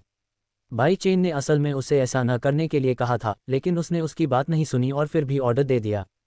सबसे पहले वाइन सर्व की गई। एक महिला स्टाफ मेंबर ने उनके और लॉन्ग शू इन के लिए गिलासों में वाइन डाली। चलो टोस्ट करें। स्टाफ मेंबर के जाने के बाद लॉन्ग जू इन ने अपना गिलास बाई चेन की तरफ बढ़ाया। बाई चेन ने अपना गिलास उसके गिलास से टकराया और वाइन चखी। उसे यह बहुत स्मूथ लगी। इसमें कोई हैरानी नहीं कि यह इतना महंगा क्यों है। वह बस यही सोच सकता था और खाना परोसे जाने का इंतजार कर सकता था। लॉन्ग जू इन ने कहा, मुझे उम्मीद नहीं थी कि आप लड़ाई में भी अच्छे होंगे। उसने ऐसा होने की बिल्कुल उम्मीद नहीं की थी, लेकिन उसके अद्भुत जादू, उसकी बेहतरीन लड़ाई की स्किल के बारे में सोचकर उसे बिल्कुल भी हैरानी नहीं हुई। मैंने थोड़ी ट्रेनिंग ली है। बाई चेन मुस्कुराया। उसने यह नहीं बताया कि वह 10-10 के गैंग को इसलिए हरा सका क्योंकि उसे लाइफ चेंजिंग सिस्टम से मिली low grade martial arts technique की वजह से ऐसा हुआ। लॉन्ग जू इन ने और कुछ नहीं कहा। उसने खुशी खुशी वाइन पी। शराब से उसकी गोरी चमकदार स्किन थोड़ी गुलाबी हो गई। ओह, ये तो बड़ा भाई है। अचानक एक प्यारी सी आवाज़ चौंककर सुनाई दी। लॉन्ग शू इन और बाई चेन ने मुड़कर देखा। उन्होंने एक छोटी लड़की को देखा जिसका चेहरा बहुत प्यारा था। वह लगभग 10 साल की थी और गुलाबी रंग की ड्रेस पहने हुए थी। लड़की ज्यादा दूर नहीं खड़ी थी। उसके बाल चोटी में बंधे हुए थे। बाई चेन को वह तुरंत याद आ गई। क्या ये वही छोटी लड़की नहीं थी जिससे वह पिछले शनिवार को फूलों की दुकान के सामने मिला था? वाह, मुझे पता था कि यह तुम ही हो। प्यारी सी छोटी लड़की दौड़कर उसके पास गई। वह उस टेबल के पास रुकी जिस पर बाई चेन और लॉन्ग शू इन बैठे थे। एरेर, लॉन्ग जू इन ने कहा और छोटी लड़की को देखा। अरे, लड़की काफी हैरान थी। उसने सोचा नहीं था कि जो औरत उस आदमी के साथ आई थी जिससे वह फूल वाले के सामने मिली थी, वह उसे जानती होगी। उसने अपना छोटा प्यारा सा चेहरा घुमाकर देखा। वाह, ये सिस्टर शू इन है। प्यारी सी छोटी लड़की हैरान से उत्साहित हो गई। वह लगभग तुरंत लॉन्ग शू इन की ओर बढ़ी। वे साफ तौर पर एक दूसरे को जानते थे और उनके बीच बहुत अच्छा रिश्ता था। एरे, तुम किसके साथ हो? लॉन्ग जू इन ने लड़की के सिर पर धीरे से हाथ फेरा और पूछा। मैं अपनी बहन के साथ हूँ। बहन? कौन सी बहन? बड़ी बहन, छोटी लड़की ने जवाब दिया। ओह, सिस्टर जूनिंग। लॉन्ग जू इन ने समझकर सिर हिलाया। वह बाई चेन की तरफ देखने लगी। क्या तुम इस आदमी को जानती हो? बिल्कुल नहीं, हम एक फूल वाले की दुकान के सामने मिले थे, लड़की ने ईमानदारी से जवाब दिया। वह बाई चेन को देखकर मुस्कुराए। उसने सोचा कि यह भाई उस दिन लॉन्ग शू इन को देने के लिए फूल खरीद रहा होगा जिसे वह जानती थी। वह जरूर उससे प्यार करने की कोशिश कर रहा होगा, लेकिन उसकी सोच बिल्कुल गलत थी। बाई चेन ने जिस व्यक्ति के लिए फूल खरीदा था वह ली लिन था, लॉन्ग शू इन नहीं। अच्छा, फिर मैं तुम्हें उससे मिलवाता हूँ। इस लड़के का नाम बाई चेन है। वह मेरा दोस्त है। लॉन्ग जू इन ने बाई चेन को छोटी लड़की से मिलवाया और बाई चेन ने भी बाई चेन को मिलवाया। बाई चेन, यह एरेर है। जू एरेर, मेरे परिचित। हेलो छोटी बच्ची, उस दिन मुझे सलाह देने के लिए धन्यवाद। बाई चेन ने जू एरेर को एक दोस्ताना मुस्कान दी। शू एरेर भी खिलखिलाकर मुस्कुराया। यह मेरे लिए खुशी की बात थी। उन्हें एक दूसरे से मिलवाने के बाद लॉन्ग शू इन ने छोटी लड़की से पूछताछ की। क्या तुम और तुम्हारी बहन डिनर के लिए आए हो? क्या तुमने खाना खत्म कर लिया है? अगर नहीं, तो क्या तुम हमारे साथ शामिल होगे? जू एरेर ने मुस्कुराते हुए अपना सिर हिलाया। कोई बात नहीं, बड़ी बहन को दूसरे लोगों के सामने आना ज्यादा पसंद नहीं है। लॉन्ग शू इन ने समझते हुए सिर हिलाया। शू एरेर की बड़ी बहन सच में बहुत सुंदर थी, लॉन्ग शू इन से भी ज्यादा सुंदर। जब भी वह पब्लिक में दिखती थी तो वह हमेशा दूसरे लोगों का ध्यान खींच लेती थी, चाहे उनकी उम्र कुछ भी हो। यही कारण था कि उसे खुद को दूसरे लोगों के सामने दिखाना पसंद नहीं था। वह जहां भी जाती थी हमेशा काला सनग्लास, फेस मास्क और टोपी पहनती थी। बाई चेन, लॉन्ग शू इनके सामने बैठा था, इसलिए उसने उनकी सारी बातें सुन लीं। एक नाम था जो उसे काफी जाना पहचाना लगा, जूनिंग। शू एरेर के सरनेम शू के साथ, और यह बात कि छोटी लड़की अपनी बड़ी बहन को बुला रही थी। बाई चेन को नाम से बहुत अपनापन महसूस हुआ, जैसे उसने ये नाम पहले कहीं सुना हो, लेकिन जब उसने इसके बारे में सोचा तो उसे यह ठीक से याद नहीं आया। जब वह सोच ही रहा था तभी एक औरत उनके पास आए। उसने फूलों के पैटर्न वाली सफ़ेद ड्रेस पहनी हुई थी। उसका चेहरा सनग्लास, फेस मास्क और टोपी से छिपा हुआ था, इसलिए कोई भी उसका चेहरा साफ नहीं देख पा रहा था। वह उस टेबल पर रुकी जहां बाई चेन और लॉन्ग शू इन बैठे थे। वह उसे ध्यान से देखती रही, अपनी नज़रें दूसरी तरफ नहीं घुमाईं। बाई चेन ने उसकी तरफ देखा। उसे उसकी मीठी खुशबू बहुत जानी पहचानी लगी, हालांकि वह अभी भी ये पता नहीं लगा सका कि वह कौन थी। लॉन्ग शू इन और शू एरेर ने अपने सामने खड़ी महिला को देखा और एक के बाद एक कहा, बड़ी बहन। बहुत समय हो गया मिलते हुए, सिस्टर जूनिंग। दोनों की बातें कुछ अलग थीं। लॉन्ग शू इन और शू एरेर की आवाज़ें सुनकर शू जू निंग ने बाई चेन से नज़रें हटाकर उन दोनों को देखा। हाय जू इन, बहुत समय हो गया मिलते हुए। ये सही था, यह महिला जू जू निंग थी, वही रहस्यमयी महिला जिससे बाई चेन कल मिली थी और जिससे उसने बात की थी। क्या आप हमारे साथ आना चाहेंगे? लॉन्ग शू इन मुस्कुराए। वह बहुत कम मुस्कुराती थी, लेकिन जब भी वह शू जू इन या शू एरेर से मिलती थी तो वह हमेशा उन्हें देखकर मुस्कुराती थी।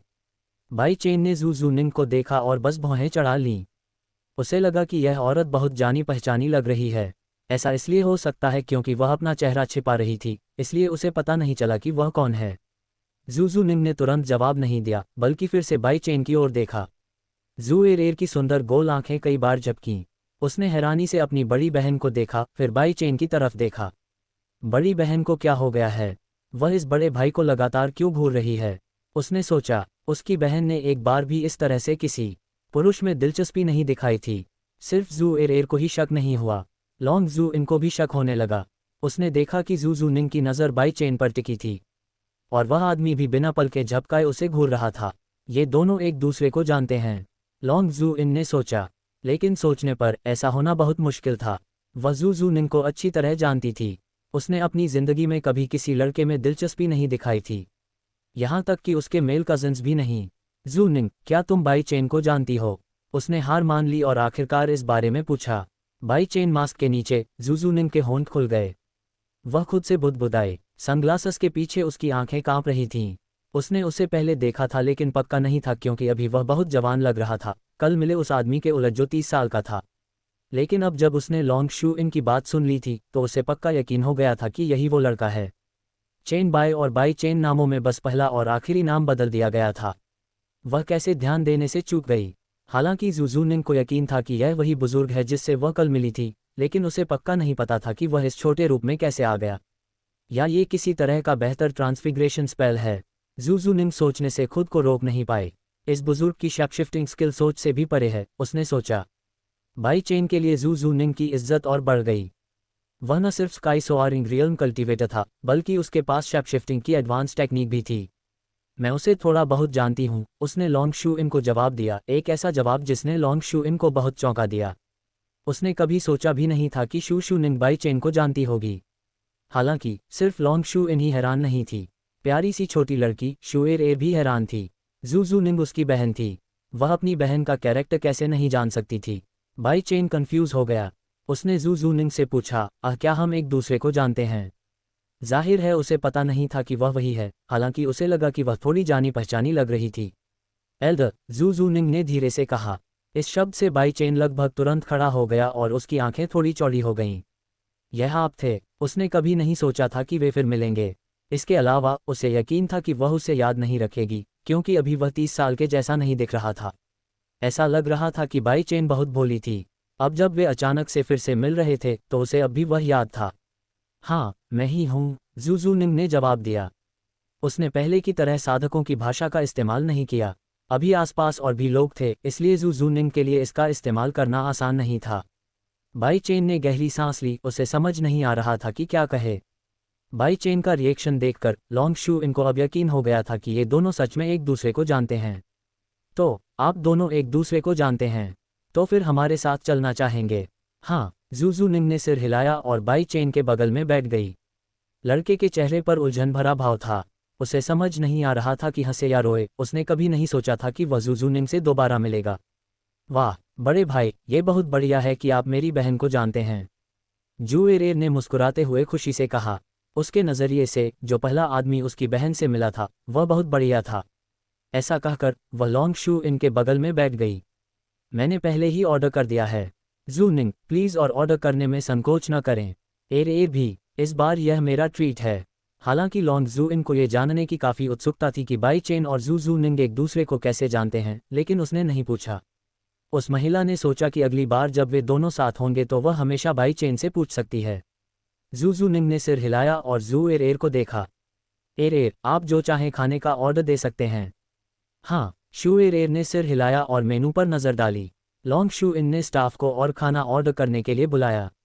शू एरेर ने कुछ डिश ऑर्डर की, जबकि शू जू निंग ने एक ऑर्डर किया। आज उसे डिनर की ज़्यादा परवाह नहीं थी, उसकी नज़रें बाई चेन पर टिकी थीं। महिला जानना चाहती थी कि उसने अपने असली रूप के बजाय ये रूप क्यों धारण किया है। उसे साफ तौर पर यकीन था कि उसका 30 साल का रूप ही उसका असली रूप था, न कि यह रूप जिसका वह इस्तेमाल कर रहा था, या वह इस शरीर का इस्तेमाल शू इन को पटाने के लिए कर रहा है। शू जूनिंग ये सोचे बिना नहीं रह सकी। आज उसने जिस तरह कपड़े पहने थे और वह जवान दिख रहा था, उसे देखते हुए कोई और वजह नहीं थी। यही बात है, शू इन बहुत खूबसूरत महिला है। ये सोचने के बाद भी जू जूनिंग को यह बात ठीक नहीं लगी। वह 30 साल का था, लेकिन लॉन्ग जू इन को बेवकूफ़ बनाने के लिए उसने खुद को 18 साल का बना लिया। यह न तो सही काम था और न ही उचित। बाई चेन के सिर में अब बहुत तेज़ दर्द हो रहा था। उसे समझ नहीं आ रहा था कि वह ये बात जू जूनिंग को कैसे समझाए। उसने सोचा भी नहीं था कि वह इतना बदकिस्मत होगा कि उससे इस तरह टकरा जाएगा। अगर वह उससे पूछती कि वह इतना जवान क्यों दिखता है, तो पिछली बार की तरह इस बार नहीं, बाई चेन को जवाब देना नहीं आता था। वह बस यही उम्मीद कर रहा था कि वह नहीं पूछेगी। जू जूनिंग ने कुछ नहीं कहा। वह बीच बीच में उसे देखती रही। इस बीच जू एरेर लॉन्ग जू इनके साथ खुशी खुशी बातें करती रही। लगभग 5 मिनट बाद सारा खाना परोसा गया। खाना टॉप क्वालिटी का और महंगा था, जिसमें सॉस के साथ Peking duck, stir fried mapo tofu, shark fin soup, abalone और भी बहुत कुछ था। लॉन्ग जू इन ने सच में ऑर्डर पूरा किया था। खाने की खुशबू बाई चेन को बहुत लुभा रही थी। उसने मुश्किल से निगला, उसका पेट भूख से मरोड़ रहा था। मैं उसके बारे में बाद में सोचूंगा, अभी मैं खाना खा लूंगा, उसने मन ही मन सोचा। उसने जू जूनिंग के बारे में बाद में सोचने का फैसला किया। अब उसे खाना था। चलो खाते हैं, लॉन्ग जू इन ने मुस्कुराते हुए कहा और सबको खाने के लिए आमंत्रित किया। बाई चेन ने हिचकिचाहट नहीं दिखाई। उसने पेकिंग डक से शुरुआत की। उसके सामने प्लेट में रखे गर्म चावल जल्दी ही कम हो गए। प्यारी सी छोटी लड़की शू एर एर ने कुछ फ्राइड राइस ऑर्डर किया था, जिसे उसने बड़े चाव से खाया। लॉन्ग जू इन और जू जूनिंग को ज्यादा भूख नहीं थी। उन्होंने कुछ निवाले खाए और रुक गए। लगभग 20 मिनट के बाद बाई चेन ने टेबल पर रखा सारा खाना खत्म कर दिया। वह बहुत पेट भरा हुआ था और इतनी स्वादिष्ट डिश खाकर खुश था। उसने एक गिलास ठंडा पानी एक ही घूंट में पी लिया। क्या तुम्हारा पेट भर गया है? लॉन्ग शू इन ने पूछा। अगर उसका पेट नहीं भरा होता तो वह और ऑर्डर करती। ये साफ था कि वह सच में उसे खाना खिलाना चाहती थी। हाँ, ये कहना अजीब होता कि उसका पेट भरा नहीं था, क्योंकि उसने बहुत ज्यादा खा लिया था। तुम सच में बहुत खा सकते हो बड़े भाई। क्या तुम मेरी आइसक्रीम मेरे साथ शेयर करना चाहोगे? जू एर एर ने मुस्कुराते हुए कहा। उसके हाथ में वनीला आइसक्रीम का कप था और वह उसे चम्मच से खा रही थी। बाई चेन ने मुस्कुराते हुए मना कर दिया। शुक्रिया, लेकिन मेरा पेट पहले से ही भरा हुआ है। क्या तुम बाई चेन नहीं हो? जैसे ही उसने बात खत्म की, एक अजीब और बेइज्जती वाली आवाज़ सुनाई दी। तुम यहाँ क्या कर रहे हो? तुम्हारे जैसा इंसान इस रेस्टोरेंट में खाना कैसे खा सकता है? बाई चेन को स्पीकर की तरफ मुड़ना पड़ा। उसने एक अच्छे कपड़े पहने हुए आदमी को देखा, जिसे उसने तुरंत एओ सोंग के रूप में पहचान लिया। एओ सोंग अकेला नहीं था। वह एक गंजे, अधेड़ उम्र के आदमी के साथ आया था जिसका पेट बड़ा था और उसने सूट पहना हुआ था। वह एक बिजनेसमैन और शायद एओ सोंग का पिता लग रहा था, क्योंकि उनके चेहरे कई तरह से एक जैसे थे। जू जूनिंग ने एओ सोंग की तरफ देखा। उसकी नज़र बहुत शांत थी। कोई नहीं जानता था कि वह अब क्या सोच रही थी। लॉन्ग जू इन ने मुंह बनाया, लेकिन मुड़कर नहीं देखा, क्योंकि उसे बाई चेन की प्रॉब्लम की परवाह नहीं थी। उसे लगता था कि वह इसे खुद ही आसानी से संभाल सकता है। प्यारी सी छोटी लड़की जू एर एर ने अपने गाल फुला लिए। वह खुश नहीं थी कि वे बाई चेन के बारे में बुरी बातें कह रहे थे, इसलिए वह अपनी सीट से उठी और एओ सोंग की तरफ मुड़ी। तुम कौन हो? बड़े भाई का अपमान करने की तुम्हारी हिम्मत कैसे हुई? जू एर एर ने एओ सोंग और उसके पिता को घूर कर देखा। एओ सोंग की आंखें थोड़ी चौड़ी हो गईं जब उसने जू एर एर की क्यूटनेस देखी, लेकिन वह उसकी बातों से खुश नहीं था। छोटी बच्ची, तुम उसे बचाने की कोशिश मत करो। एओ सुवान ने अपने बेटे को रोकने के लिए हाथ उठाया। लिटिल सोंग, चलो चलें। मुझे अभी भी कहीं और काम है। ये साफ था कि वह नहीं चाहते थे कि उनका बेटा बाई चेन जैसे किसी ऐसे व्यक्ति के साथ संबंध बनाए जो परवाह करने लायक नहीं है। सच तो यह है कि अब वह बाई चेन को जानता था, लेकिन कल उसके बेटे ने उसे बताया था कि कैसे बाई चेन ने आलू के चिप्स का इस्तेमाल करके लीलिन के साथ फ्लर्ट करने की कोशिश की थी। इससे उसे बाई चेन के बारे में पता चला और वह उसे बहुत नीची नज़र से देखने लगा। एओ सोंग ने बाई चेन की तरफ नाराज़गी से आवाज़ निकाली। फिर भी उसने अपने पिता की बात सुनी। लूज़र, लीलिन से दोबारा पंगा मत लेना वरना मैं तुम्हें पकड़ लूँगा। बाई चेन ने अपनी आंखें झपकाईं। उसे एओ सोंग की बातों की बिल्कुल परवाह नहीं थी। अच्छा होता अगर एओ सोंग उससे पंगा न लेता, लेकिन अगर उसने उसके माता पिता से पंगा लिया और उन्हें परेशान किया, तो वह एओ सोंग को मारने में ज़रूर हिचकिचाएगा। एर एर, आओ बैठ जाओ। लॉन्ग शू इन ने एओ सॉन्ग पर ध्यान नहीं दिया। वह शू एर से बात करने के लिए मुड़ी। प्यारी सी छोटी लड़की ने थोड़ी आंखें घुमाईं, लेकिन आखिरकार जैसा उसे बताया गया वह वापस बैठ गई। बहुत सुंदर। लॉन्ग शू इन का चेहरा देखते ही पिता और पुत्र की आंखें आश्चर्य से चौड़ी हो गईं। अगर वह मुड़ी नहीं होती तो उन्हें पता नहीं चलता कि बाई चेन एक खूबसूरत महिला के साथ टेबल पर बैठी थी। ये कैसे हो सकता है? बाई चेन जैसे हारे हुए आदमी को इतनी खूबसूरत महिला के साथ खाना खाने का मौका कैसे मिला? एओ सॉन्ग ने हैरानी से कहा। एओ सॉन्ग अकेला नहीं था, उसके पिता भी इस पर यकीन नहीं करना चाहते थे। छोटे सॉन्ग, क्या तुमने नहीं कहा था कि वह गरीब है? वह सच में गरीब है, डैड। लेकिन आज उसने जो कपड़े पहने हैं उससे लगता है कि उसने इस खूबसूरत लेडी को धोखा देने के लिए ज़रूर भेस बदला है, वरना वह उसके साथ खाना कैसे खा सकती है? एओ सॉन्ग ने उदास होकर कहा। उसे बाई चेन से बहुत जलन और नाराज़गी महसूस हो रही थी। मुझे इस लड़की को पाना है, उसने अचानक फैसला किया। उसने कामुकता से अपने होंठ चाटे और उस टेबल की तरफ चला गया जहां बाई चेन और दूसरे लोग बैठे थे। एओ सुवान ने कुछ नहीं कहा, उसने सहमति में सिर हिलाया। वह खुद भी लॉन्ग जू इन को चाहता था।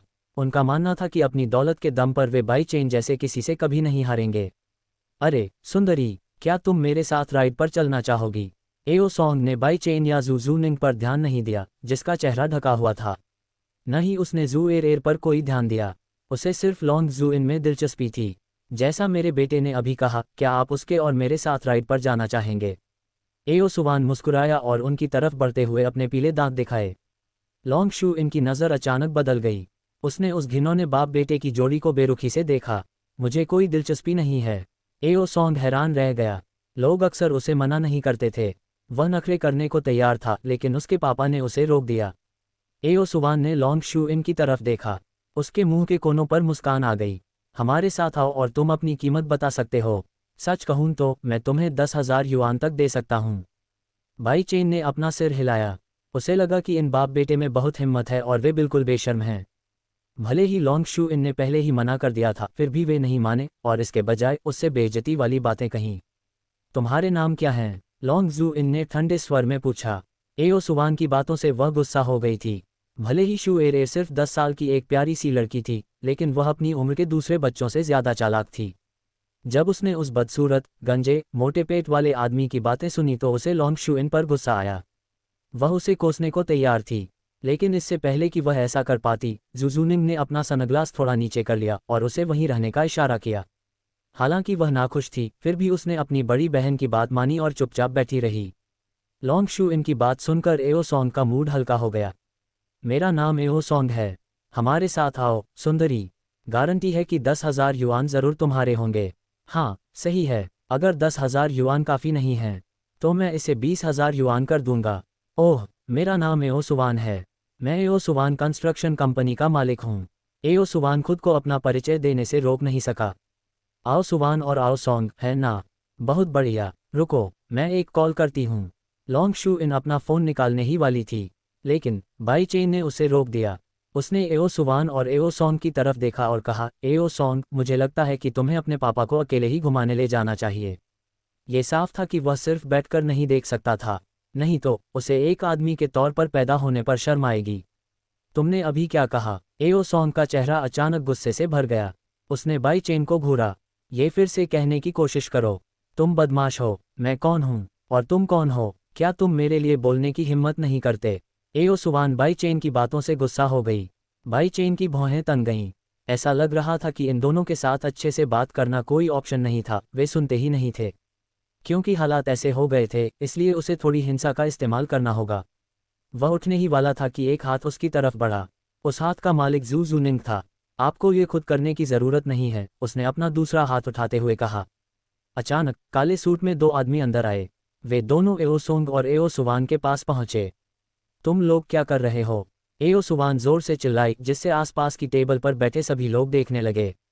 असल में कुछ लोग पहले से ही घूर रहे थे क्योंकि ऐसा लग रहा था कि लड़ाई होने वाली है, लेकिन एओ सुवान की चीख ने उन पर और भी ध्यान खींचा।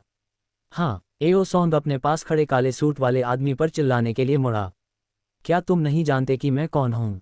मैं एओ सोंग हूँ। तमाचा। काले सूट वाले आदमी ने एओ सोंग के चेहरे पर पूरी ताकत से मारा, जिससे उसका चेहरा दूसरी तरफ मुड़ गया। उसके मुंह से खून से सने दो दांत गिर गए। तुम्हारी हिम्मत कैसे हुई मेरे बेटे को चोट पहुंचाने की? एओ सुवान को गुस्सा आया जब उसने देखा कि एओ सोन को तब तक मारा गया जब तक कि उसके 2 दांत गिर नहीं गए। उसने अपना मुक्का उठाया और काले सूट वाले आदमी पर जोर से मारा। काले सूट वाला आदमी झुका और एओ सुवान के पेट में जोर से मुक्का मारा। एओ सुवान की आंखें चौड़ी हो गईं। उसका शरीर दर्द से झुक गया। कुछ और करने का समय मिले बिना काले सूट वाला आदमी उसे घसीटकर बाहर ले गया। एओ सोंग भी दर्द में था। वह चिल्लाया लेकिन उसे भी घसीटकर बाहर निकाल दिया गया। यह अंदाज़ा लगाने की ज़रूरत नहीं थी कि उस बुरे बाप बेटे का क्या होगा। उन्हें बुरी तरह पीटा जाना तय था। बाई चेन ने जो कुछ भी हुआ सब देखा। वह अंदाज़ा लगा सकता था कि सूट पहने वे 2 आदमी कौन थे। वे ज़रूर वही बॉडीगार्ड होंगे जिन्हें जू जू निंग साथ लाई थी। जू जू निंग और लॉन्ग जू इन ने भी सब कुछ देखा। उन्होंने कुछ नहीं कहा, बस सोचा कि एओ सुवान और एओ सॉन्ग को जो मिला है वे उसके हकदार हैं। शुएरेर अकेली थी जिसने कुछ नहीं देखा। जब से काले सूट वाले आदमी अंदर आए थे उसकी आंखें लॉन्ग शू इनके हाथों से ढक गई थीं। फिर भी उसने आवाज़ें सुनी और कुछ अंदाज़ा लगा सकी कि क्या हुआ था। आसपास के दूसरे कस्टमर अपना खाना खाने लगे। उन्हें लगा कि पिता और बेटे के साथ जिस तरह से बर्ताव किया गया था वह बहुत सही था। आप उन लोगों को जानते ही होंगे, है ना? लॉन्ग शू इन ने बाई चेन से पूछा। मैं उन्हें थोड़ा जानता हूँ, खासकर एओ सोन को। उन्होंने यह बात बिना कुछ छिपाए कही क्योंकि छिपाने के लिए कुछ भी नहीं था। वे सच में बहुत परेशान करने वाले थे। बड़े भाई, बेहतर होगा कि तुम उनसे दूर रहो, जुएरेर ने गुस्से से कहा। बाई चेन ने जब प्यारी सी छोटी लड़की की बात सुनी तो मुस्कुराया। मैं समझ गया। शूजुनिंग ने लॉन्ग शू इन की ओर देखा और कहा, शू इन, मुझे तुमसे कुछ बात करनी है। लॉन्ग जू इन जू निंग की बातों से हैरान थी लेकिन उन्होंने सिर हिलाया। क्या बात है जू निंग? जब उसने सुना कि जू निंग को लॉन्ग जू इन से बात करनी है तो वह जल्दी से अपनी कुर्सी से उठ गया। मैं शौचालय जा रहा हूँ। इसके बाद वह पास के स्टाफ से रेस्ट रूम का रास्ता पूछने गया। जू निंग की बहुत हैरान नज़र बाई चेन के पीछे गई। उसने सोचा कि वह और लॉन्ग शू इन ही होंगे जो बात करने के लिए बाथरूम जाने के लिए माफ़ी मांगेंगे। जाहिर है उसे उम्मीद नहीं थी कि वह इस तरह माफ़ी मांगेगा। जू निंग, तुम मुझसे क्या बात करना चाहती हो? शू निंग की तरह लॉन्ग शू इन की नज़रें भी बाई चेन के पीछे गईं। लेकिन सिर्फ एक सेकंड के लिए ही वह पीछे मुड़कर शू निंग को देखने लगी। जू निंग ने लॉन्ग जू इन की तरफ देखा। उसके चेहरे पर सावधानी थी। उसका हाथ अचानक एक क्यू बैरियर बनाने के लिए आगे बढ़ा जो आम लोगों को दिखाई नहीं देता था। उसे क्यू बैरियर इसलिए लगाना पड़ा क्योंकि उसे डर था कि बाई चेन अपनी पावर का इस्तेमाल करके वह बातें सुन लेगा जो वह लॉन्ग शू इन को बताना चाहती थी। लेकिन वह जानती थी कि अगर वह सच में उसकी बात सुनना चाहता है तो वह उसे रोक नहीं सकती क्योंकि एक स्काई सोआरिंग रेल्म कल्टीवेटर उससे कहीं ज़्यादा ताकतवर था। लेकिन कम से कम उसे यकीन था कि अगर वह ऐसा करता तो उसे तुरंत महसूस हो जाता क्योंकि उसने जो ची बैरियर लगाया था वह पता लगाने में बहुत अच्छा था। अगर वह सच में अपनी पावर का इस्तेमाल करके उनकी बातें सुनता तो वह तुरंत लॉन्ग शू इन के साथ अपनी बातचीत बंद कर देती। शू इन, तुम्हारा उससे क्या रिश्ता है? मुझे सच सच बताओ, जू निंग ने यह कहा।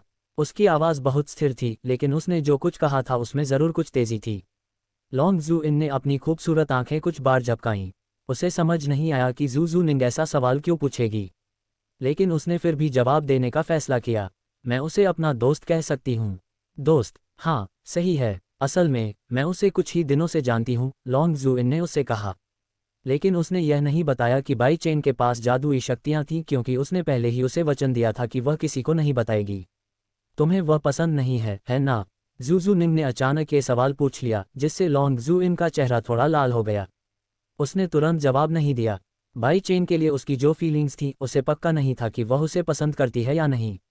लेकिन वह बस इतना ही कह सकी कि उसके मन में उसके लिए अच्छी फीलिंग्स थी क्योंकि उसी ने उसे मैजिक ग्लास देकर अंधा होने से बचाया था। अच्छा होगा कि तुम उसे पसंद न करो, जू निंग बोली क्योंकि लॉन्ग जू इन ने कुछ नहीं कहा, बस चुप रही। लॉन्ग जू इन के चेहरे पर थोड़ा बदलाव आया। उसने अपनी भौहें उठाईं। क्यों? क्योंकि उसका रूप रंग अनिश्चित है, जू निंग ने जवाब दिया। उसका रूप रंग अनिश्चित है। जो आप अभी देख रहे हैं वह शायद उसका असली शरीर नहीं है।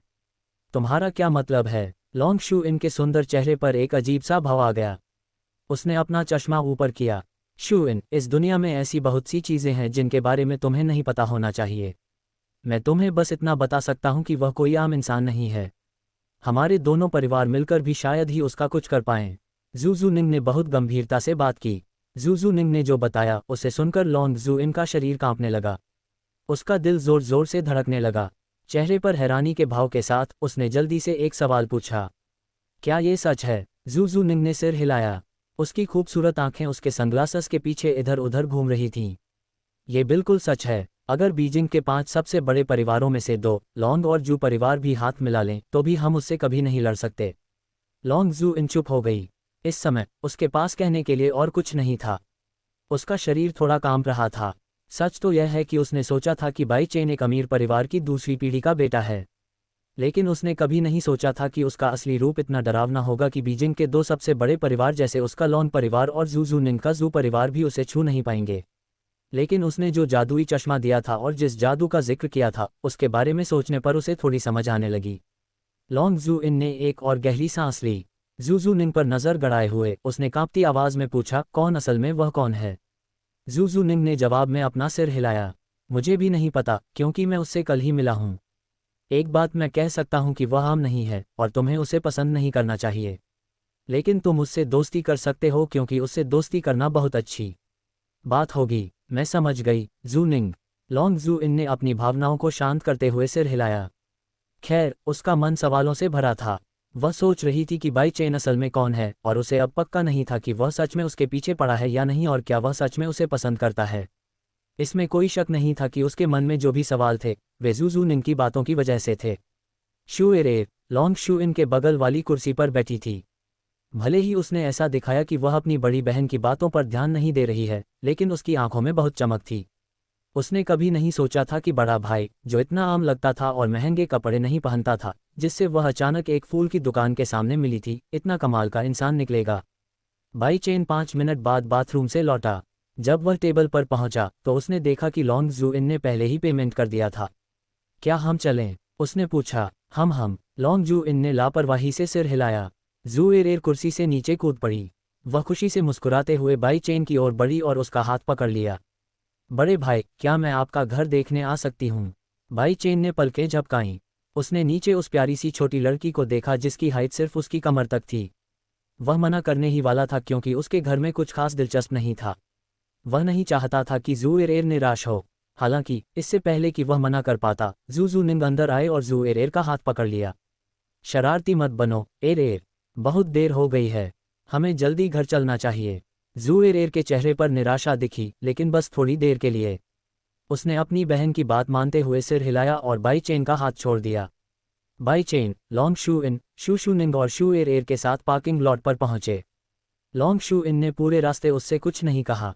उसे नहीं पता था कि जूनिंग ने उससे क्या कहा था, लेकिन उसे ज्यादा परवाह नहीं थी। वह और घर जाना चाहता था और उसने सोचा कि मिशन 13 लगभग पूरा हो गया होगा क्योंकि उसने वह सब पहले ही कर लिया था जो लॉन्ग शू इन चाहता था। चलो, हम अपने अपने रास्ते चलते हैं। जब वे एक फैंसी शैंपेन रंग की कार के पास पहुंचे तो जूनिंग ने बात की। वह और जूएरेर चलना बंद कर दिया। कार के पास 2 बॉडीगार्ड शांति से खड़े थे। उन्होंने ही एओ सुवान और एओ सॉन्ग को बाहर खींचकर उनकी देखभाल की थी। हाँ, जूनिंग। लॉन्ग जू इन ने ज्यादा कुछ नहीं कहा। ऐसा लग रहा था कि वह सोच में डूबी हुई थी, जिससे वह कुछ बेसुध सी लग रही थी। बाई चेन ने कुछ नहीं कहा। वह सिर्फ जूएरेर को देखकर मुस्कुराया। बाद में मिलते हैं, बड़े भाई। प्यारी सी छोटी लड़की ने भी उसे देखकर मुस्कुरा दिया। ठीक है, बाई चेन ने मुस्कुराते हुए सिर हिलाया। जूनिंग ने एक बार बाई चेन को गौर से देखा। उसके मन में एक सवाल था जो वह पूछना चाहती थी कि उसने उसे फ़ोन क्यों नहीं किया। शायद उसने अभी तक फ़ोन नहीं खरीदा है। जूनिंग के मन में ये ख्याल आया। मिस्टर बाई चेन, अगर आपको ठीक लगे तो क्या मैं आपका फ़ोन नंबर मांग सकता हूँ? आखिरकार उसे उसका फ़ोन नंबर मांगना पड़ा क्योंकि वह उसे लेना चाहती थी। बाई चेन को इस बात पर हैरानी नहीं हुई कि उसने उसका नंबर मांगा, क्योंकि उसने कल भी यह नंबर मांगा था। सच तो यह है कि वह उसे अपना नंबर देना चाहता था, लेकिन बदकिस्मती से उसके पास फ़ोन नहीं था। इसलिए उसने जो जवाब दिया वह कल जैसा ही था। मुझे बहुत खेद है, मेरे पास फ़ोन नहीं है, इसलिए मैं आपको अपना नंबर नहीं दे सकता। उसका जवाब सुनकर जूनिंग चुप हो गई। उसकी बातों से वह चुप हो गई। उसकी राय में ऐसा लगा कि वह उसे अपना नंबर ज़रूर नहीं देना चाहता था। अगर आप नहीं चाहते तो कोई बात नहीं, जूनिंग ने निराशा के साथ कहा। यह साफ था कि वह उससे जो भी बात कहती थी वह हमेशा तमीज़ से कहती थी क्योंकि वह जानती थी कि वह स्काई सोआरिंग रेलम का कल्टीवेटर है। वह उससे बदतमीज़ी से बात करने की हिम्मत कैसे कर सकती थी? बाई चेन को समझ नहीं आ रहा था कि और क्या कहे, क्योंकि जो उसने कहा था वह सच था। उसने अभी तक फ़ोन नहीं खरीदा था। नहीं, असल में उसके पास इसे खरीदने के लिए पैसे नहीं थे। ऐसा इसलिए नहीं था कि वह उसे अपना नंबर या कुछ और नहीं देना चाहता था। आपके पास फ़ोन नहीं है? लॉन्ग शू इन, जो उसके बगल में खड़ा था, ने उत्सुकता से पूछा। जू निंग से ये सुनने के बाद भी कि वह कोई आम आदमी नहीं है, वह उससे वैसे ही बात करती थी जैसे पहले करती थी। उसे डर था कि अगर उसने अचानक उससे प्यार से बात की तो उसे शक होगा, जैसे उसे पहले से पता हो कि वह असल में कौन है। वह ऐसा नहीं चाहती थी, उसे डर था कि वह उसके साथ दोस्ती नहीं रख पाएगी। ये सही है, बाई चेन ने सच्चाई से जवाब दिया। लॉन्ग शू इन चुप थी। उसी समय उसे एहसास हुआ, क्या वह एक आम इंसान की तरह जिंदगी नहीं जी रहा था? यहाँ तक कि उसने जो सूट पहना था वह भी उसने ही उसके लिए खरीदा था। उसके पास फ़ोन खरीदने के लिए पैसे कैसे होंगे? वह खुद को रोक नहीं पाए और झिझकते हुए उससे पूछा, क्या मैं इसे आपके लिए खरीद लूँ? क्या ये सही रहेगा? ऐसा नहीं था कि उसे फ़ोन नहीं चाहिए था, वह बस एक फ़ोन अफोर्ड नहीं कर सकता था। लॉन्ग जू इनकी बातें सुनकर वह ये बात ज़ोर से कहे बिना नहीं रह सका। फिर भी उसे इस बात से बहुत बेचैनी हो रही थी। उसे लगा कि जो सूट उसने उसके लिए खरीदा था उसके लिए वह पहले से ही उसका थोड़ा एहसानमंद है। बाई चेन और लॉन्ग जू इनके बीच की बातचीत सुनकर जू निंग के पास शब्द नहीं थे। जिस तरह से वे बात कर रहे थे उससे ऐसा लग रहा था कि वे दोनों बहुत करीब हैं। ज़रूर, मैं तुम्हें कल ले चलूँगा, ठीक है? लॉन्ग जू इन ने बाई चेन की तरफ देखते हुए कहा। ठीक है, अगर तुम्हें किसी भी चीज़ में मेरी मदद चाहिए तो मुझे बता देना। मैं तुम्हारा एक एहसानमंद हूँ, बाई चेन ने लॉन्ग जू इन से कहा, फिर जू निंग की तरफ देखा। कल तक इंतज़ार करो, मैं तुम्हें फ़ोन करूँगा, ठीक है? उसने सोचा कि ऐसा करने से जू निंग को ये गलतफहमी नहीं होगी कि वह उसे अपना नंबर नहीं देना चाहता। जू निंग ने कोई जवाब नहीं दिया, लेकिन उसके सनग्लासेस और मास्क के नीचे उसके चेहरे पर हैरानी साफ दिख रही थी। वह बाई चेन की बातों से सच में हैरान थी। ये कहना कि वह लॉन्ग जू का एहसानमंद है उसके लिए एक हैरान करने वाली बात थी, क्योंकि वह अब भी उसे स्काई सोआरिंग रियल्म कल्टीवेटर के तौर पर देखती थी। स्काई सोआरिंग रियल्म के साधक के लिए ये कहना आम बात नहीं थी कि उन पर किसी का कर्ज है। ये बहुत बड़ी बात थी। उनके साथ स्काई सोआरिंग रियल्म कल्टीवेटर होने पर कौन उसके लॉन्ग परिवार से पंगा लेने की हिम्मत करेगा? जू निंग सोचती रही कि लॉन्ग शू इन कितनी भाग्यशाली है। हालांकि इस मामले को लेकर उसके मन में कोई जलन नहीं थी, वह सिर्फ लॉन्ग शू इन के लिए खुश थी। या क्या वह सच में जू इन से प्यार करता है? वह इस बारे में सोचने से खुद को रोक नहीं पाए। बस उसका ये कहना कि वह लॉन्ग शू इन का कर्जदार है उसे सोचने पर मजबूर करने के लिए काफ़ी था। ये रहा मेरा नंबर, बड़े भाई, मुझे कॉल करना मत भूलना। जू एरेर ने अचानक बाई चेन के हाथ में कागज़ का एक छोटा सा टुकड़ा थमा दिया। बाई चेन ने इसे लिया और मुस्कुराते हुए सिर हिलाया। उसे यह प्यारी सी छोटी लड़की काफ़ी पसंद आई। ठीक है, तो चलो चलते हैं, लॉन्ग शू इन ने कहा। फिर उसने और बाई चेन ने जू निंग को अलविदा कहा और पार्क की हुई BMW की तरफ चल दिए। जू निंग की नज़र कुछ देर तक उन दोनों पर टिकी रही। उसे लगा कि वे दोनों काफ़ी अच्छी जोड़ी हैं। उसे लगने लगा कि शायद लॉन्ग शू इन को बाई चेन के बारे में चेतावनी देकर उसने गलती की है।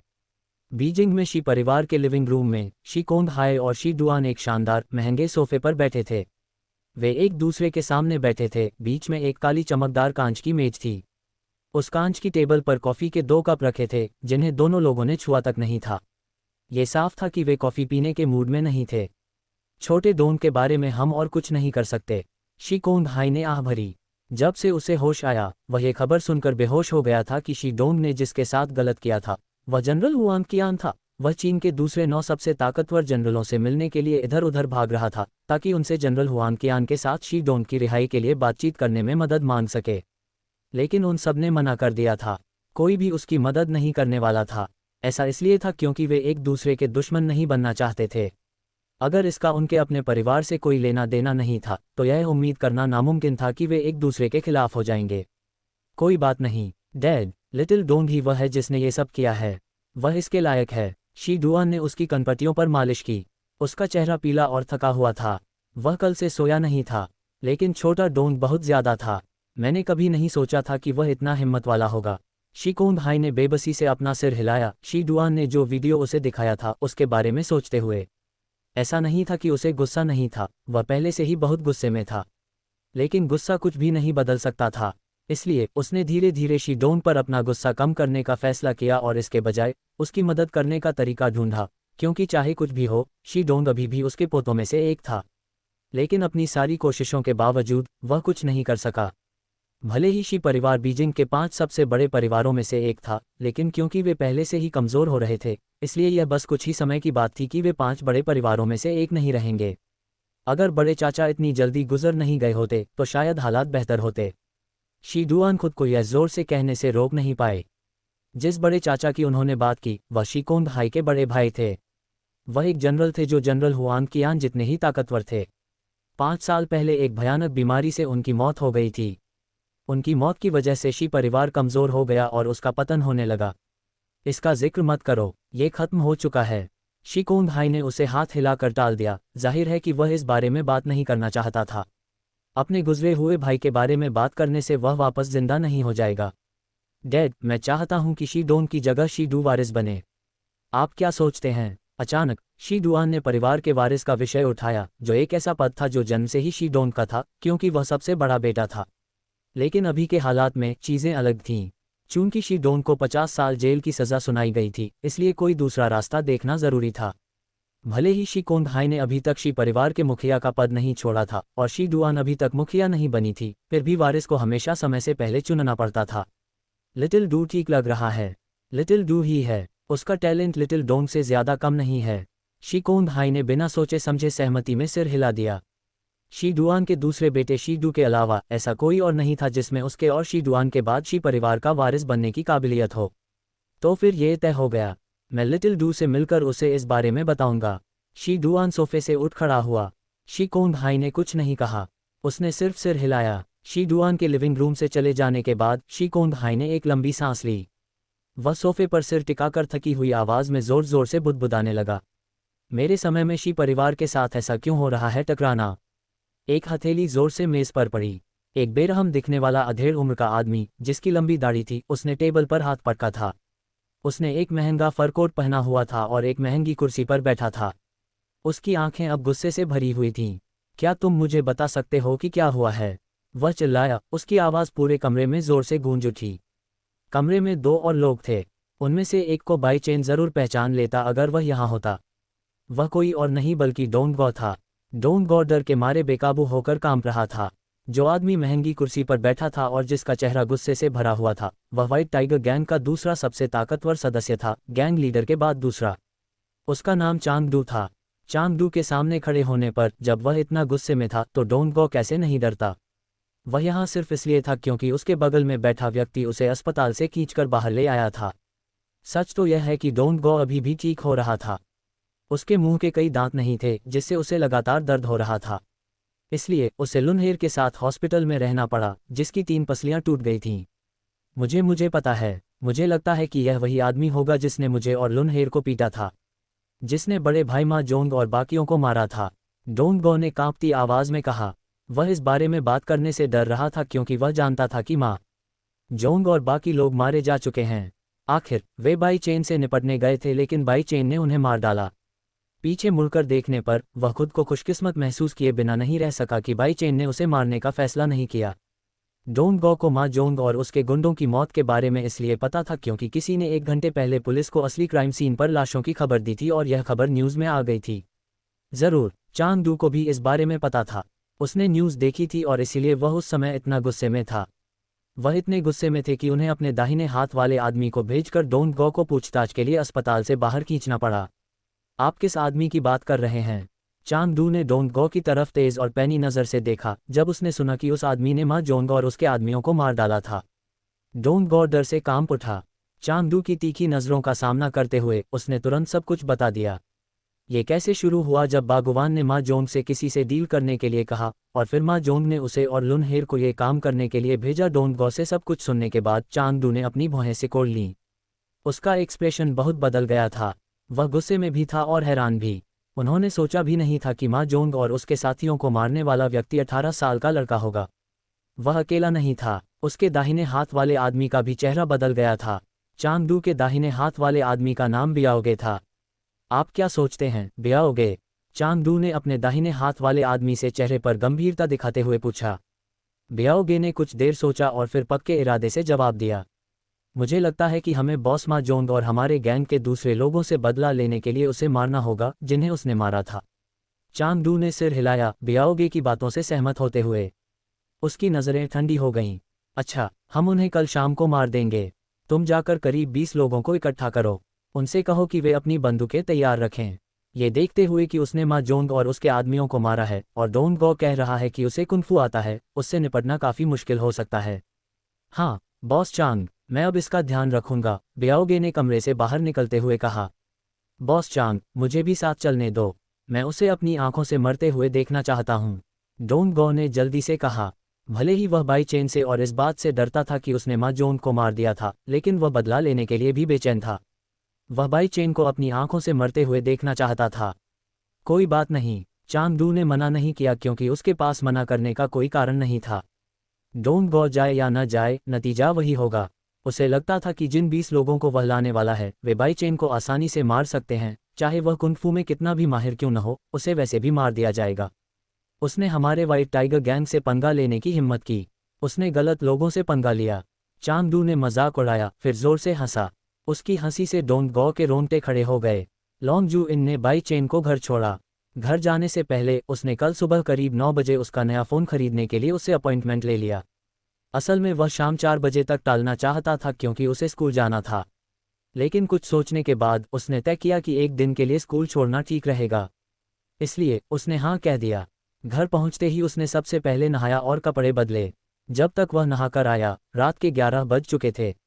उसके माता पिता अभी भी जाग रहे थे और वे उसे चेतावनी देने के लिए बाहर आए कि वह रात में अकेले न घूमे क्योंकि जिंगसेंग बिजनेस डिस्ट्रिक्ट के पास जंगल में लोग मारे जा रहे थे। उसने सिर्फ हाँ में सिर हिलाया, लेकिन वह अच्छी तरह जानता था कि हत्यारा कौन है।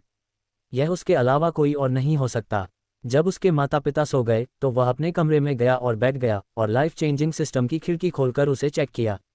मिशन 13, जिसमें उसने वह किया था जो लॉन्ग जू इन चाहता था, अब पूरा हो गया था। उसे 20 पॉइंट्स और एक रूलेट बोनस मिला। इसके अलावा वह लेवल 3 तक पहुंच गया था। जब वह लॉन्ग जू इन की कार में था तो मिशन पूरा होने और लेवल अप नोटिफिकेशन विंडो दोनों पॉप अप हो गए थे। लेवल 3 तक पहुंचने को लेकर वह थोड़ा निराश था क्योंकि उसे लगा था कि लाइफ चेंजिंग सिस्टम में कुछ नई चीज़ें जोड़ी जाएंगी। खैर, उसने सोचा कि लाइफ चेंजिंग सिस्टम में और नई चीज़ें पाने के लिए उसे एक ऊंचा लेवल हासिल करना होगा।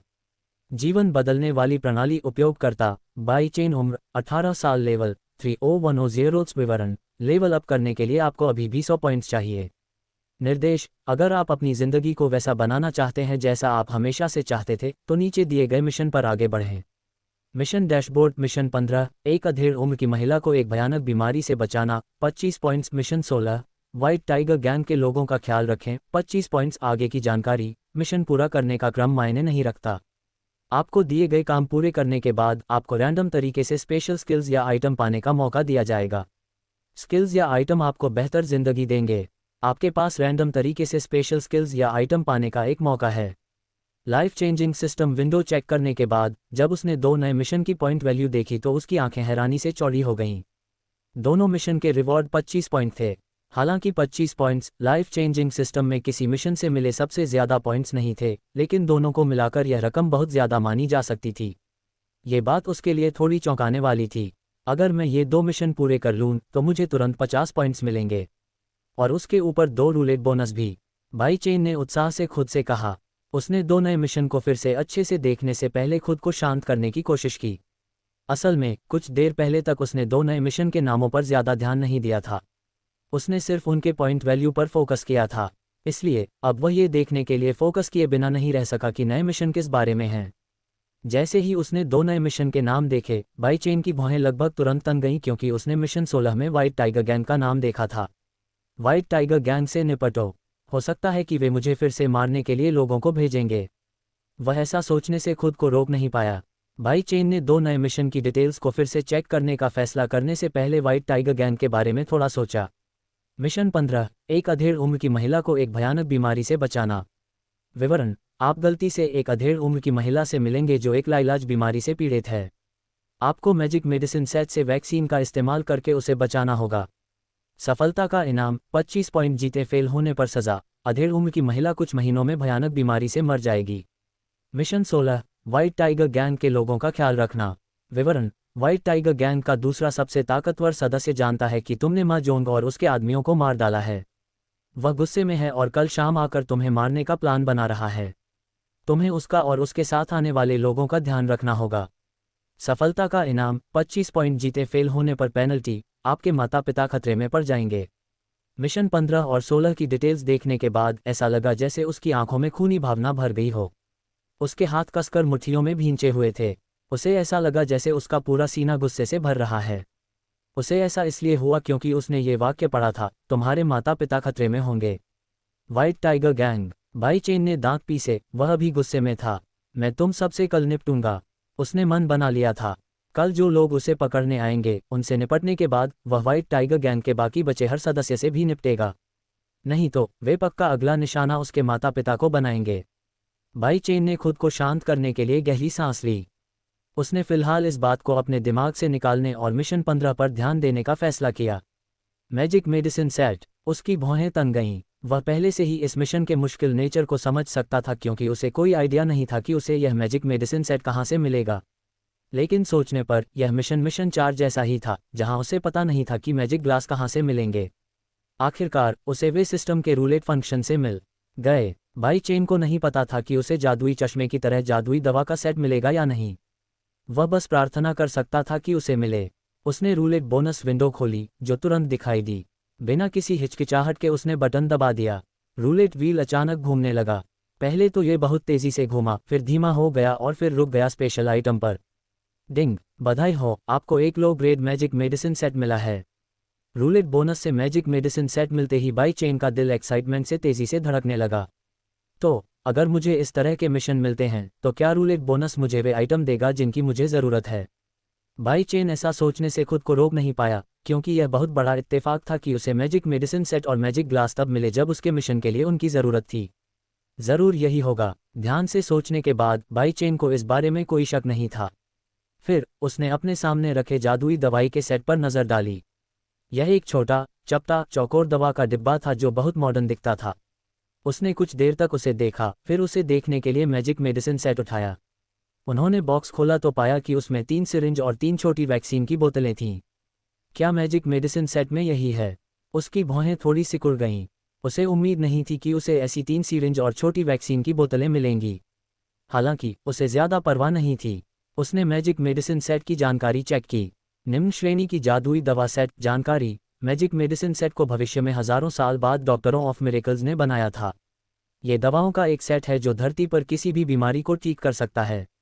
इसलिए इस मैजिक मेडिसिन सेट को भगवान का मेडिसिन सेट कहना कोई बड़ी बात नहीं है। हालांकि ये सेट एक एक्सपेरिमेंटल फेज के दौरान बनाया गया था, इसलिए यह एक low grade magic medicine set है। किसी बीमारी को ठीक करने के लिए वैक्सीन की एक से ज़्यादा बोतल की ज़रूरत पड़ सकती है। स्पेशल आइटम के ग्रेड लो, मीडियम, हाई, सुप्रीम जैसे ही उसने मैजिक मेडिसिन सेट की जानकारी पढ़ी, वह बहुत ज़्यादा एक्साइटेड हो गया। क्योंकि यह मैजिक मेडिसिन सेट भगवान की दवा जैसा था, जिसमें दुनिया की कोई भी बीमारी ठीक करने की काबिलियत थी। ये ध्यान रखना ज़रूरी था कि दुनिया में अभी भी कई ऐसी बीमारियां हैं जिनका इलाज नहीं है। अगर यह जादुई दवा का सेट बाहर आ गया तो यह निश्चित रूप से दुनिया भर के मेडिकल क्षेत्र को चौंका देगा। लेकिन यह एक घटिया जादुई दवा का सेट लगता है। बीमारी को ठीक करने के लिए वैक्सीन की एक से ज़्यादा बोतल की ज़रूरत होगी, बाई चेन ने सोचते हुए खुद से कहा। उम्मीद है कि मिशन 15 में अधेड़ उम्र की महिला की बीमारी के लिए वैक्सीन की सिर्फ एक बोतल की ज़रूरत होगी। इसके बाद उसने जादुई दवा का सेट डायमेंशन रिंग में डाल दिया। डायमेंशन रिंग में अब कई साइलेंस वाली बंदूकें थीं जो उसे माँ जोन के क्रू से मिली थीं। जब उन्हें उस मैजिक मेडिसिन सेट के साथ मिलाया गया जो उसने अभी अभी डाला था, तो उन्होंने लगभग कोई जगह नहीं ली, कुछ भी खास बड़ा नहीं था। इसलिए डायमेंशन रिंग अब भी ऐसा लग रहा था जैसे उसमें कुछ भी नहीं है। जैसे ही उसने डायमेंशन रिंग के अंदर मैजिक मेडिसिन सेट रखा, बाई चेन अपने बिस्तर पर लेट गया और उसका सिर तकिए पर गिर गया। वह अभी सोने का प्लान नहीं बना रहा था क्योंकि उसे अभी भी कुछ सोचना था, जैसे वह पूरे व्हाइट टाइगर गैंग से कैसे निपटेगा। इस मामले में सच कहूं तो उसे कोई अंदाज़ा नहीं था कि व्हाइट टाइगर गैंग में कितने लोग हैं।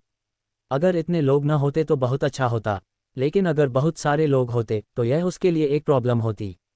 सुबह बाई चेन अपने माता पिता की चाइनीज स्टीम्ड बन की दुकान लगाने में मदद करने के बाद सुबह 8:30 बजे घर से निकल गया। हालांकि आज स्कूल का दिन था, फिर भी उसने पहले ही न जाने का फैसला कर लिया था। वह कुछ ही देर में जिंग सेंग बिजनेस डिस्ट्रिक्ट के एंट्रेंस पर पहुंच गया। लेकिन जैसे ही वह वहां पहुंचा, उसने देखा कि पुलिस की वर्दी पहने 2 लोग आने जाने वाले लोगों से सवाल पूछ रहे थे। अगर उन्हें अंदाज़ा लगाना होता तो वे कहते कि 2 पुलिस वालों की पूछताछ का ज़रूर मा जोंग और उनके लोगों की मौत के मामले से कुछ लेना देना था, जिसमें हुटोंग भी शामिल था, जो पहले मारा गया था। दोनों पुलिस वालों ने एक सेकंड के लिए बाई चेन की तरफ देखा। जब उन्होंने देखा कि वह सिर्फ 18 साल का लड़का है, तो उन्होंने नज़रें फेर लीं। साफ है कि वे जवान लोगों को टारगेट नहीं कर रहे थे, सिर्फ अधेड़ उम्र के लोगों और बुजुर्गों को टारगेट कर रहे थे। ऐसा इसलिए था क्योंकि इससे उन्हें अपराधी के बारे में कोई सुराग मिल सकता था। बाई चेन बिना किसी परवाह के उनके पास से गुजर गया। वे पुलिस वाले सुराग के लिए हर जगह देख सकते थे और फिर भी उन्हें पता नहीं चलता था कि उसने ही मा जोंग और उसके लोगों को मारा था जब तक कि वे उन्हें जगा कर न पूछें। वह एक कोने की ओर गया जो जिंगसेंग बिजनेस डिस्ट्रिक्ट के एंट्रेंस से ज़्यादा दूर नहीं था और इंतज़ार करने लगा। उसने 10 मिनट से भी कम इंतज़ार किया था कि एक जानी पहचानी BMW उसके सामने आकर खड़ी हो गई। खिड़की नीचे की गई जिससे लॉन्ग शू इन का सुंदर चेहरा दिखाई दिया। उसने उसकी तरफ देखा और फिर कहा, अंदर आ जाओ। ये साफ था कि वह अब भी पहले जैसा ही बर्ताव कर रही थी, जैसे जू जूनिंग से उसकी बातचीत कभी हुई ही न हो। हालांकि जिस तरह से वह उसे देखती थी वह पहले से बहुत अलग था। उसे अब नहीं लगता था कि वह उसके पीछे रोमांटिक रूप से पड़ा है, क्योंकि जब भी वह उसके साथ होती थी तो उसने कभी यह संकेत नहीं दिया कि वह उसके साथ फ्लर्ट कर रहा है। लॉन्ग जू इन शर्मा गई। उसे खुद पर शर्मिंदगी महसूस हुई क्योंकि वह खुद ही चीज़ों की कल्पना कर रही थी। अब उसके लिए ये सोचना अजीब नहीं था कि वह उसका पीछा इसलिए नहीं कर रहा था क्योंकि उसने उसे जादुई चश्मा दिया था। उसने कहा था कि उसके पास जादुई शक्ति है और साथ ही जू निंग ने उसे जो बताया था कि वह कोई आम इंसान नहीं था, कि बीजिंग के दो बड़े परिवार जैसे उसका लॉन परिवार और जू निंग का जू परिवार भी उसका कुछ नहीं कर सकते थे। एक और बात थी, जब जू निंग ने उसे बताया था कि जो रूप वह अब देख रही है वह शायद उसका असली रूप नहीं है। लॉन्ग शू इन ने पाया कि वह बाई चेन को जितना ज़्यादा जानती थी वह उतना ही रहस्यमयी लगता था, लेकिन फिर भी उसके मन में उससे दूर जाने या दोस्ती न करने का कोई ख्याल नहीं था, बल्कि इसका उल्टा था। वह उसे और अच्छे से जानना चाहती थी। वह जानना चाहती थी कि वह कितने राज छिपा रहा है। बाई चेन को जैसे बताया गया वह जल्दी से कार में बैठ गया और थोड़ी देर बाद कार को वहां से ले जाया गया। डेस्टिनेशन जिंग युआन डिपार्टमेंट स्टोर था, जो जिंगझोउ शहर का सबसे बड़ा डिपार्टमेंट स्टोर था। ज़्यादा दूरी होने की वजह से उन्हें जिंग युआन डिपार्टमेंट स्टोर तक पहुंचने में लगभग आधा घंटा लग गया। डिपार्टमेंट स्टोर के सबसे निचले लेवल पर कार पार्क करने के बाद बाई चेन और लॉन्ग शू इन तीसरी मंजिल पर चले गए, क्योंकि वहीं फ़ोन, कंप्यूटर और दूसरे इलेक्ट्रॉनिक सामान बेचे जाते थे। इसलिए उन्हें इस मंजिल पर जाने से रोका नहीं जा सका। आपको किस ब्रांड का मोबाइल फ़ोन चाहिए? लॉन्ग जू इन ने पूछा जब वे मोबाइल फ़ोन सेक्शन की ओर जा रहे थे। आज उसने बाई चेन की तरह ही साधारण कपड़े पहने थे। उसने स्किनी जीन्स और सफ़ेद टी शर्ट के साथ काली जैकेट पहनी थी। जिस तरह से वह कपड़े पहनती थी उससे ऐसा लगता था कि जब वे साथ साथ चलते थे तो वह और बाई चेन एक परफेक्ट कपल लगते थे। लेकिन जिंग युआन डिपार्टमेंट स्टोर में अलग अलग जगहों पर मौजूद या उनके पास से गुजरने वाले लोगों की नज़र में बाई चेन अब भी लॉन्ग शू इन के लायक नहीं था। हालांकि वह थोड़ा हैंडसम था, लेकिन लॉन्ग शू इन की खूबसूरती की वजह से वह उसे सूट नहीं करता था। उसके लंबे भूरे बाल आज भी पोनीटेल में बंधे थे और चलते समय एक तरफ से दूसरी तरफ हिल रहे थे। बाई चेन जो उसके पीछे चल रहा था उसने सवाल नहीं सुना, क्योंकि उसकी नज़रें लहराती पोनीटेल और उसकी लंबी सुंदर गोरी गर्दन पर टिकी थीं। उसकी खुशबू की हल्की खुशबू उसकी नाक तक पहुंची। इसके साथ ही जो कुछ वह अपने सामने देख रहा था वह पूरी तरह से विचलित हो गया। क्या तुम सुन रहे हो? लॉन्ग शू इनको चलना बंद करना पड़ा और बाई चेन की ओर देखना पड़ा जब उसने उसके सवाल का जवाब नहीं दिया। जैसे किसी सपने से जागकर बाई चेन ने चलना बंद कर दिया और उसके चेहरे की ओर देखा। क्या बात है? वह खुद को पूछे बिना नहीं रह सका। तो तुम तब मेरी बात नहीं सुन रहे थे? लॉन्ग जू इन ने आह भरी। कोई बात नहीं, मैंने पूछा था कि तुम्हें किस तरह का और किस ब्रांड का फ़ोन चाहिए। बाई चेन ने जवाब देने से पहले कुछ देर सोचा। कोई भी ब्रांड जिससे मैं कॉल कर सकूं चलेगा, और सस्ता वाला बहुत अच्छा रहेगा। उसके जवाब से साफ था कि उसे थोड़ा ऐसा लग रहा था कि वह उसे बहुत मुश्किल में डाल रहा है, और वह नहीं चाहता था कि लॉन्ग जू इन एक फ़ोन खरीदने में बहुत सारा पैसा खर्च करे, क्योंकि उसके लिए बस एक फ़ोन जिससे वह कॉल कर सके काफ़ी था। लॉन्ग शू इन उसकी बातों से काफ़ी हैरान थी। उसने नहीं सोचा था कि बाई चेन जैसा कोई सस्ता फ़ोन चाहेगा, लेकिन ये सोचकर कि वह कैसे एक नॉर्मल रोज़मर्रा की ज़िंदगी जी रहा था उसे समझ आने लगा। हालांकि उसके लिए सस्ता फ़ोन खरीदना नामुमकिन था, क्योंकि उसके जैसे किसी के लिए सस्ता फ़ोन खरीदना तो सवाल ही नहीं उठता था। तो मैं तुम्हारे लिए चुन लूँगी, ठीक है? उसने उससे पूछने से पहले थोड़ा सोचा। ज़रूर। बाई चेन को इससे कोई दिक्कत नहीं थी, क्योंकि उसे लगता था कि वह उसके लिए एक सस्ता फ़ोन खरीद रही है जैसा वह चाहता था। इस समय बाई चेन खुद को बेबस महसूस कर रहा था। उसने कभी नहीं सोचा था कि लॉन्ग शू इन उसके लिए सस्ता फ़ोन नहीं खरीदेगा। इसके बजाय उसने उसे कई हज़ार युआन का एक महंगा फ़ोन खरीदा था, जो कि आईफोन था। उसने अपने सामने टेबल पर रखे आईफोन को देखा और एक आह भरी। आखिर में उसने उसे अपनी जेब में रख लिया। वह अब एक काफ़ी महंगे रेस्टोरेंट में बैठा था जो जिंग युआन डिपार्टमेंट स्टोर की पहली मंजिल पर था। लॉन्ग शू इनको बाई चेन को उसका फ़ोन खरीदने के लिए ले गए 30 मिनट हो गए थे। काम खत्म होने के बाद वह उसे खाने के लिए इस रेस्टोरेंट में ले आई क्योंकि उसने सुबह से कुछ नहीं खाया था। वह बाथरूम में इतनी देर क्यों लगा रही है? बाई चेन ने खुद से कहा जब उसने लॉन्ग जू को बाथरूम से लौटते हुए नहीं देखा था। असल में जब वे आए थे तो उसने बाथरूम जाने के लिए माफ़ी मांगी थी। लगभग 10 मिनट हो चुके थे, लेकिन शायद ये पुरानी कहावत की तरह था कि अगर आप किसी के बारे में सोचते हैं तो वे सामने आ जाते हैं। लॉन्ग शू इन आखिरकार लौट आए। हालांकि वह अकेली वापस नहीं आए, उसके साथ एक अधेड़ उम्र का आदमी और एक औरत भी आए।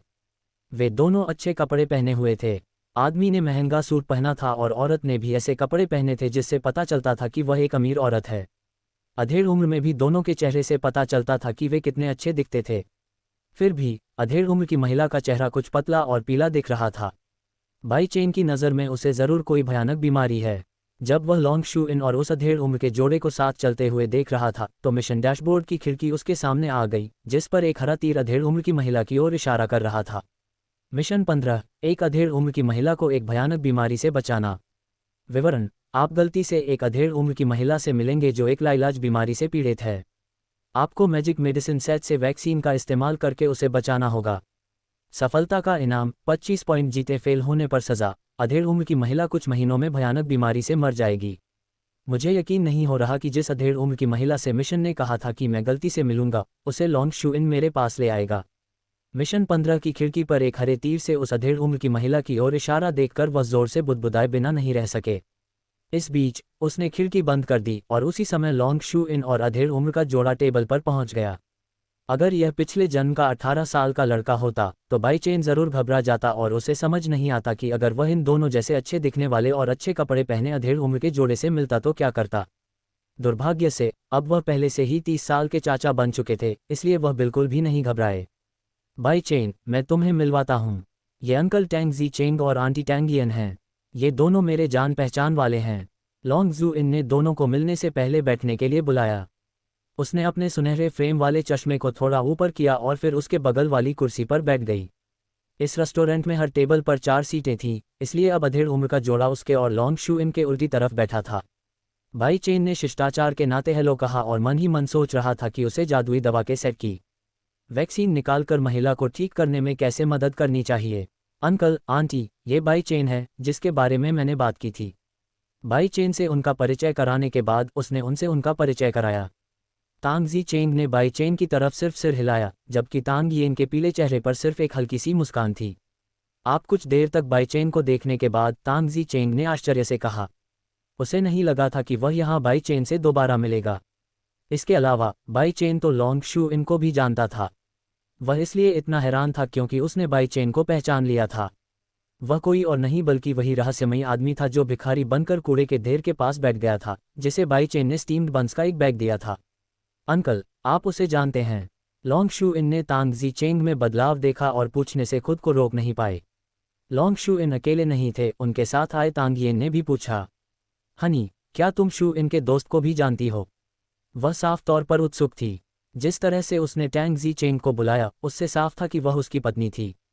बाई चेन भी दूसरों से अलग नहीं था, वह भी जिज्ञासु था। टैंग जी चेंग की बातों से यह साफ था कि वह उसे जानता था। तुम मुझे जानते हो? उसने कहा। क्योंकि उस दिन तांग जी चेंग ने अपने चेहरे पर बाल छिपाकर एक भिखारी का भेष बनाया हुआ था, इसलिए बाई चेन के लिए तांग जी चेंग को उस रहस्यमय आदमी के रूप में पहचानना नामुमकिन था। नहीं, ऐसा लगता है कि मैंने आपको कोई और समझ लिया, तांग जी चेंग ने अनजाने में इस तरह प्रतिक्रिया देने के बाद जल्दी से कहा। जरूर यही बात है। आप उसे कैसे जान सकते हैं, अंकल टैंग? लॉन्ग जू इन ने समझ में सिर हिलाया। तांग जी चेंग की पत्नी और बाई चेन ने भी सिर हिलाया। उसे तांग जी चेंग की बातों से कुछ भी शक नहीं हुआ, क्योंकि वह पहले से दूसरे पक्ष को नहीं जानता था। बाई चेन, अंकल और आंटी टैंग हमारे साथ हमारी टेबल पर खाना खाएंगे। क्या ये ठीक है? लॉन्ग जू इन ने अचानक मुड़कर बाई चेन से पूछा। उसने टैंग जी चेंग और टैंग यिन को अपने साथ आने के लिए बुलाया था क्योंकि वह गलती से उनसे रेस्ट रूम के सामने टकरा गई थी। वे बहुत समय से एक दूसरे से नहीं मिले थे, इसलिए टैंग यिन ने उसे अपने साथ खाने पर आने के लिए कहा। वह मना नहीं करना चाहती थी, इसलिए वह उन्हें रेस्टोरेंट में ले आई जहां बाई चेन उसका वीडियो को इंतजार लाइक कर और रहा शेयर था। जरूर करें। इस अमेजिंग जर्नी का हिस्सा बने। नीचे कमेंट करके बताएं, चैनल को सब्सक्राइब करके फिर बेल आइकन दबाएं। मिलते हैं अगले वीडियो में। धन्यवाद।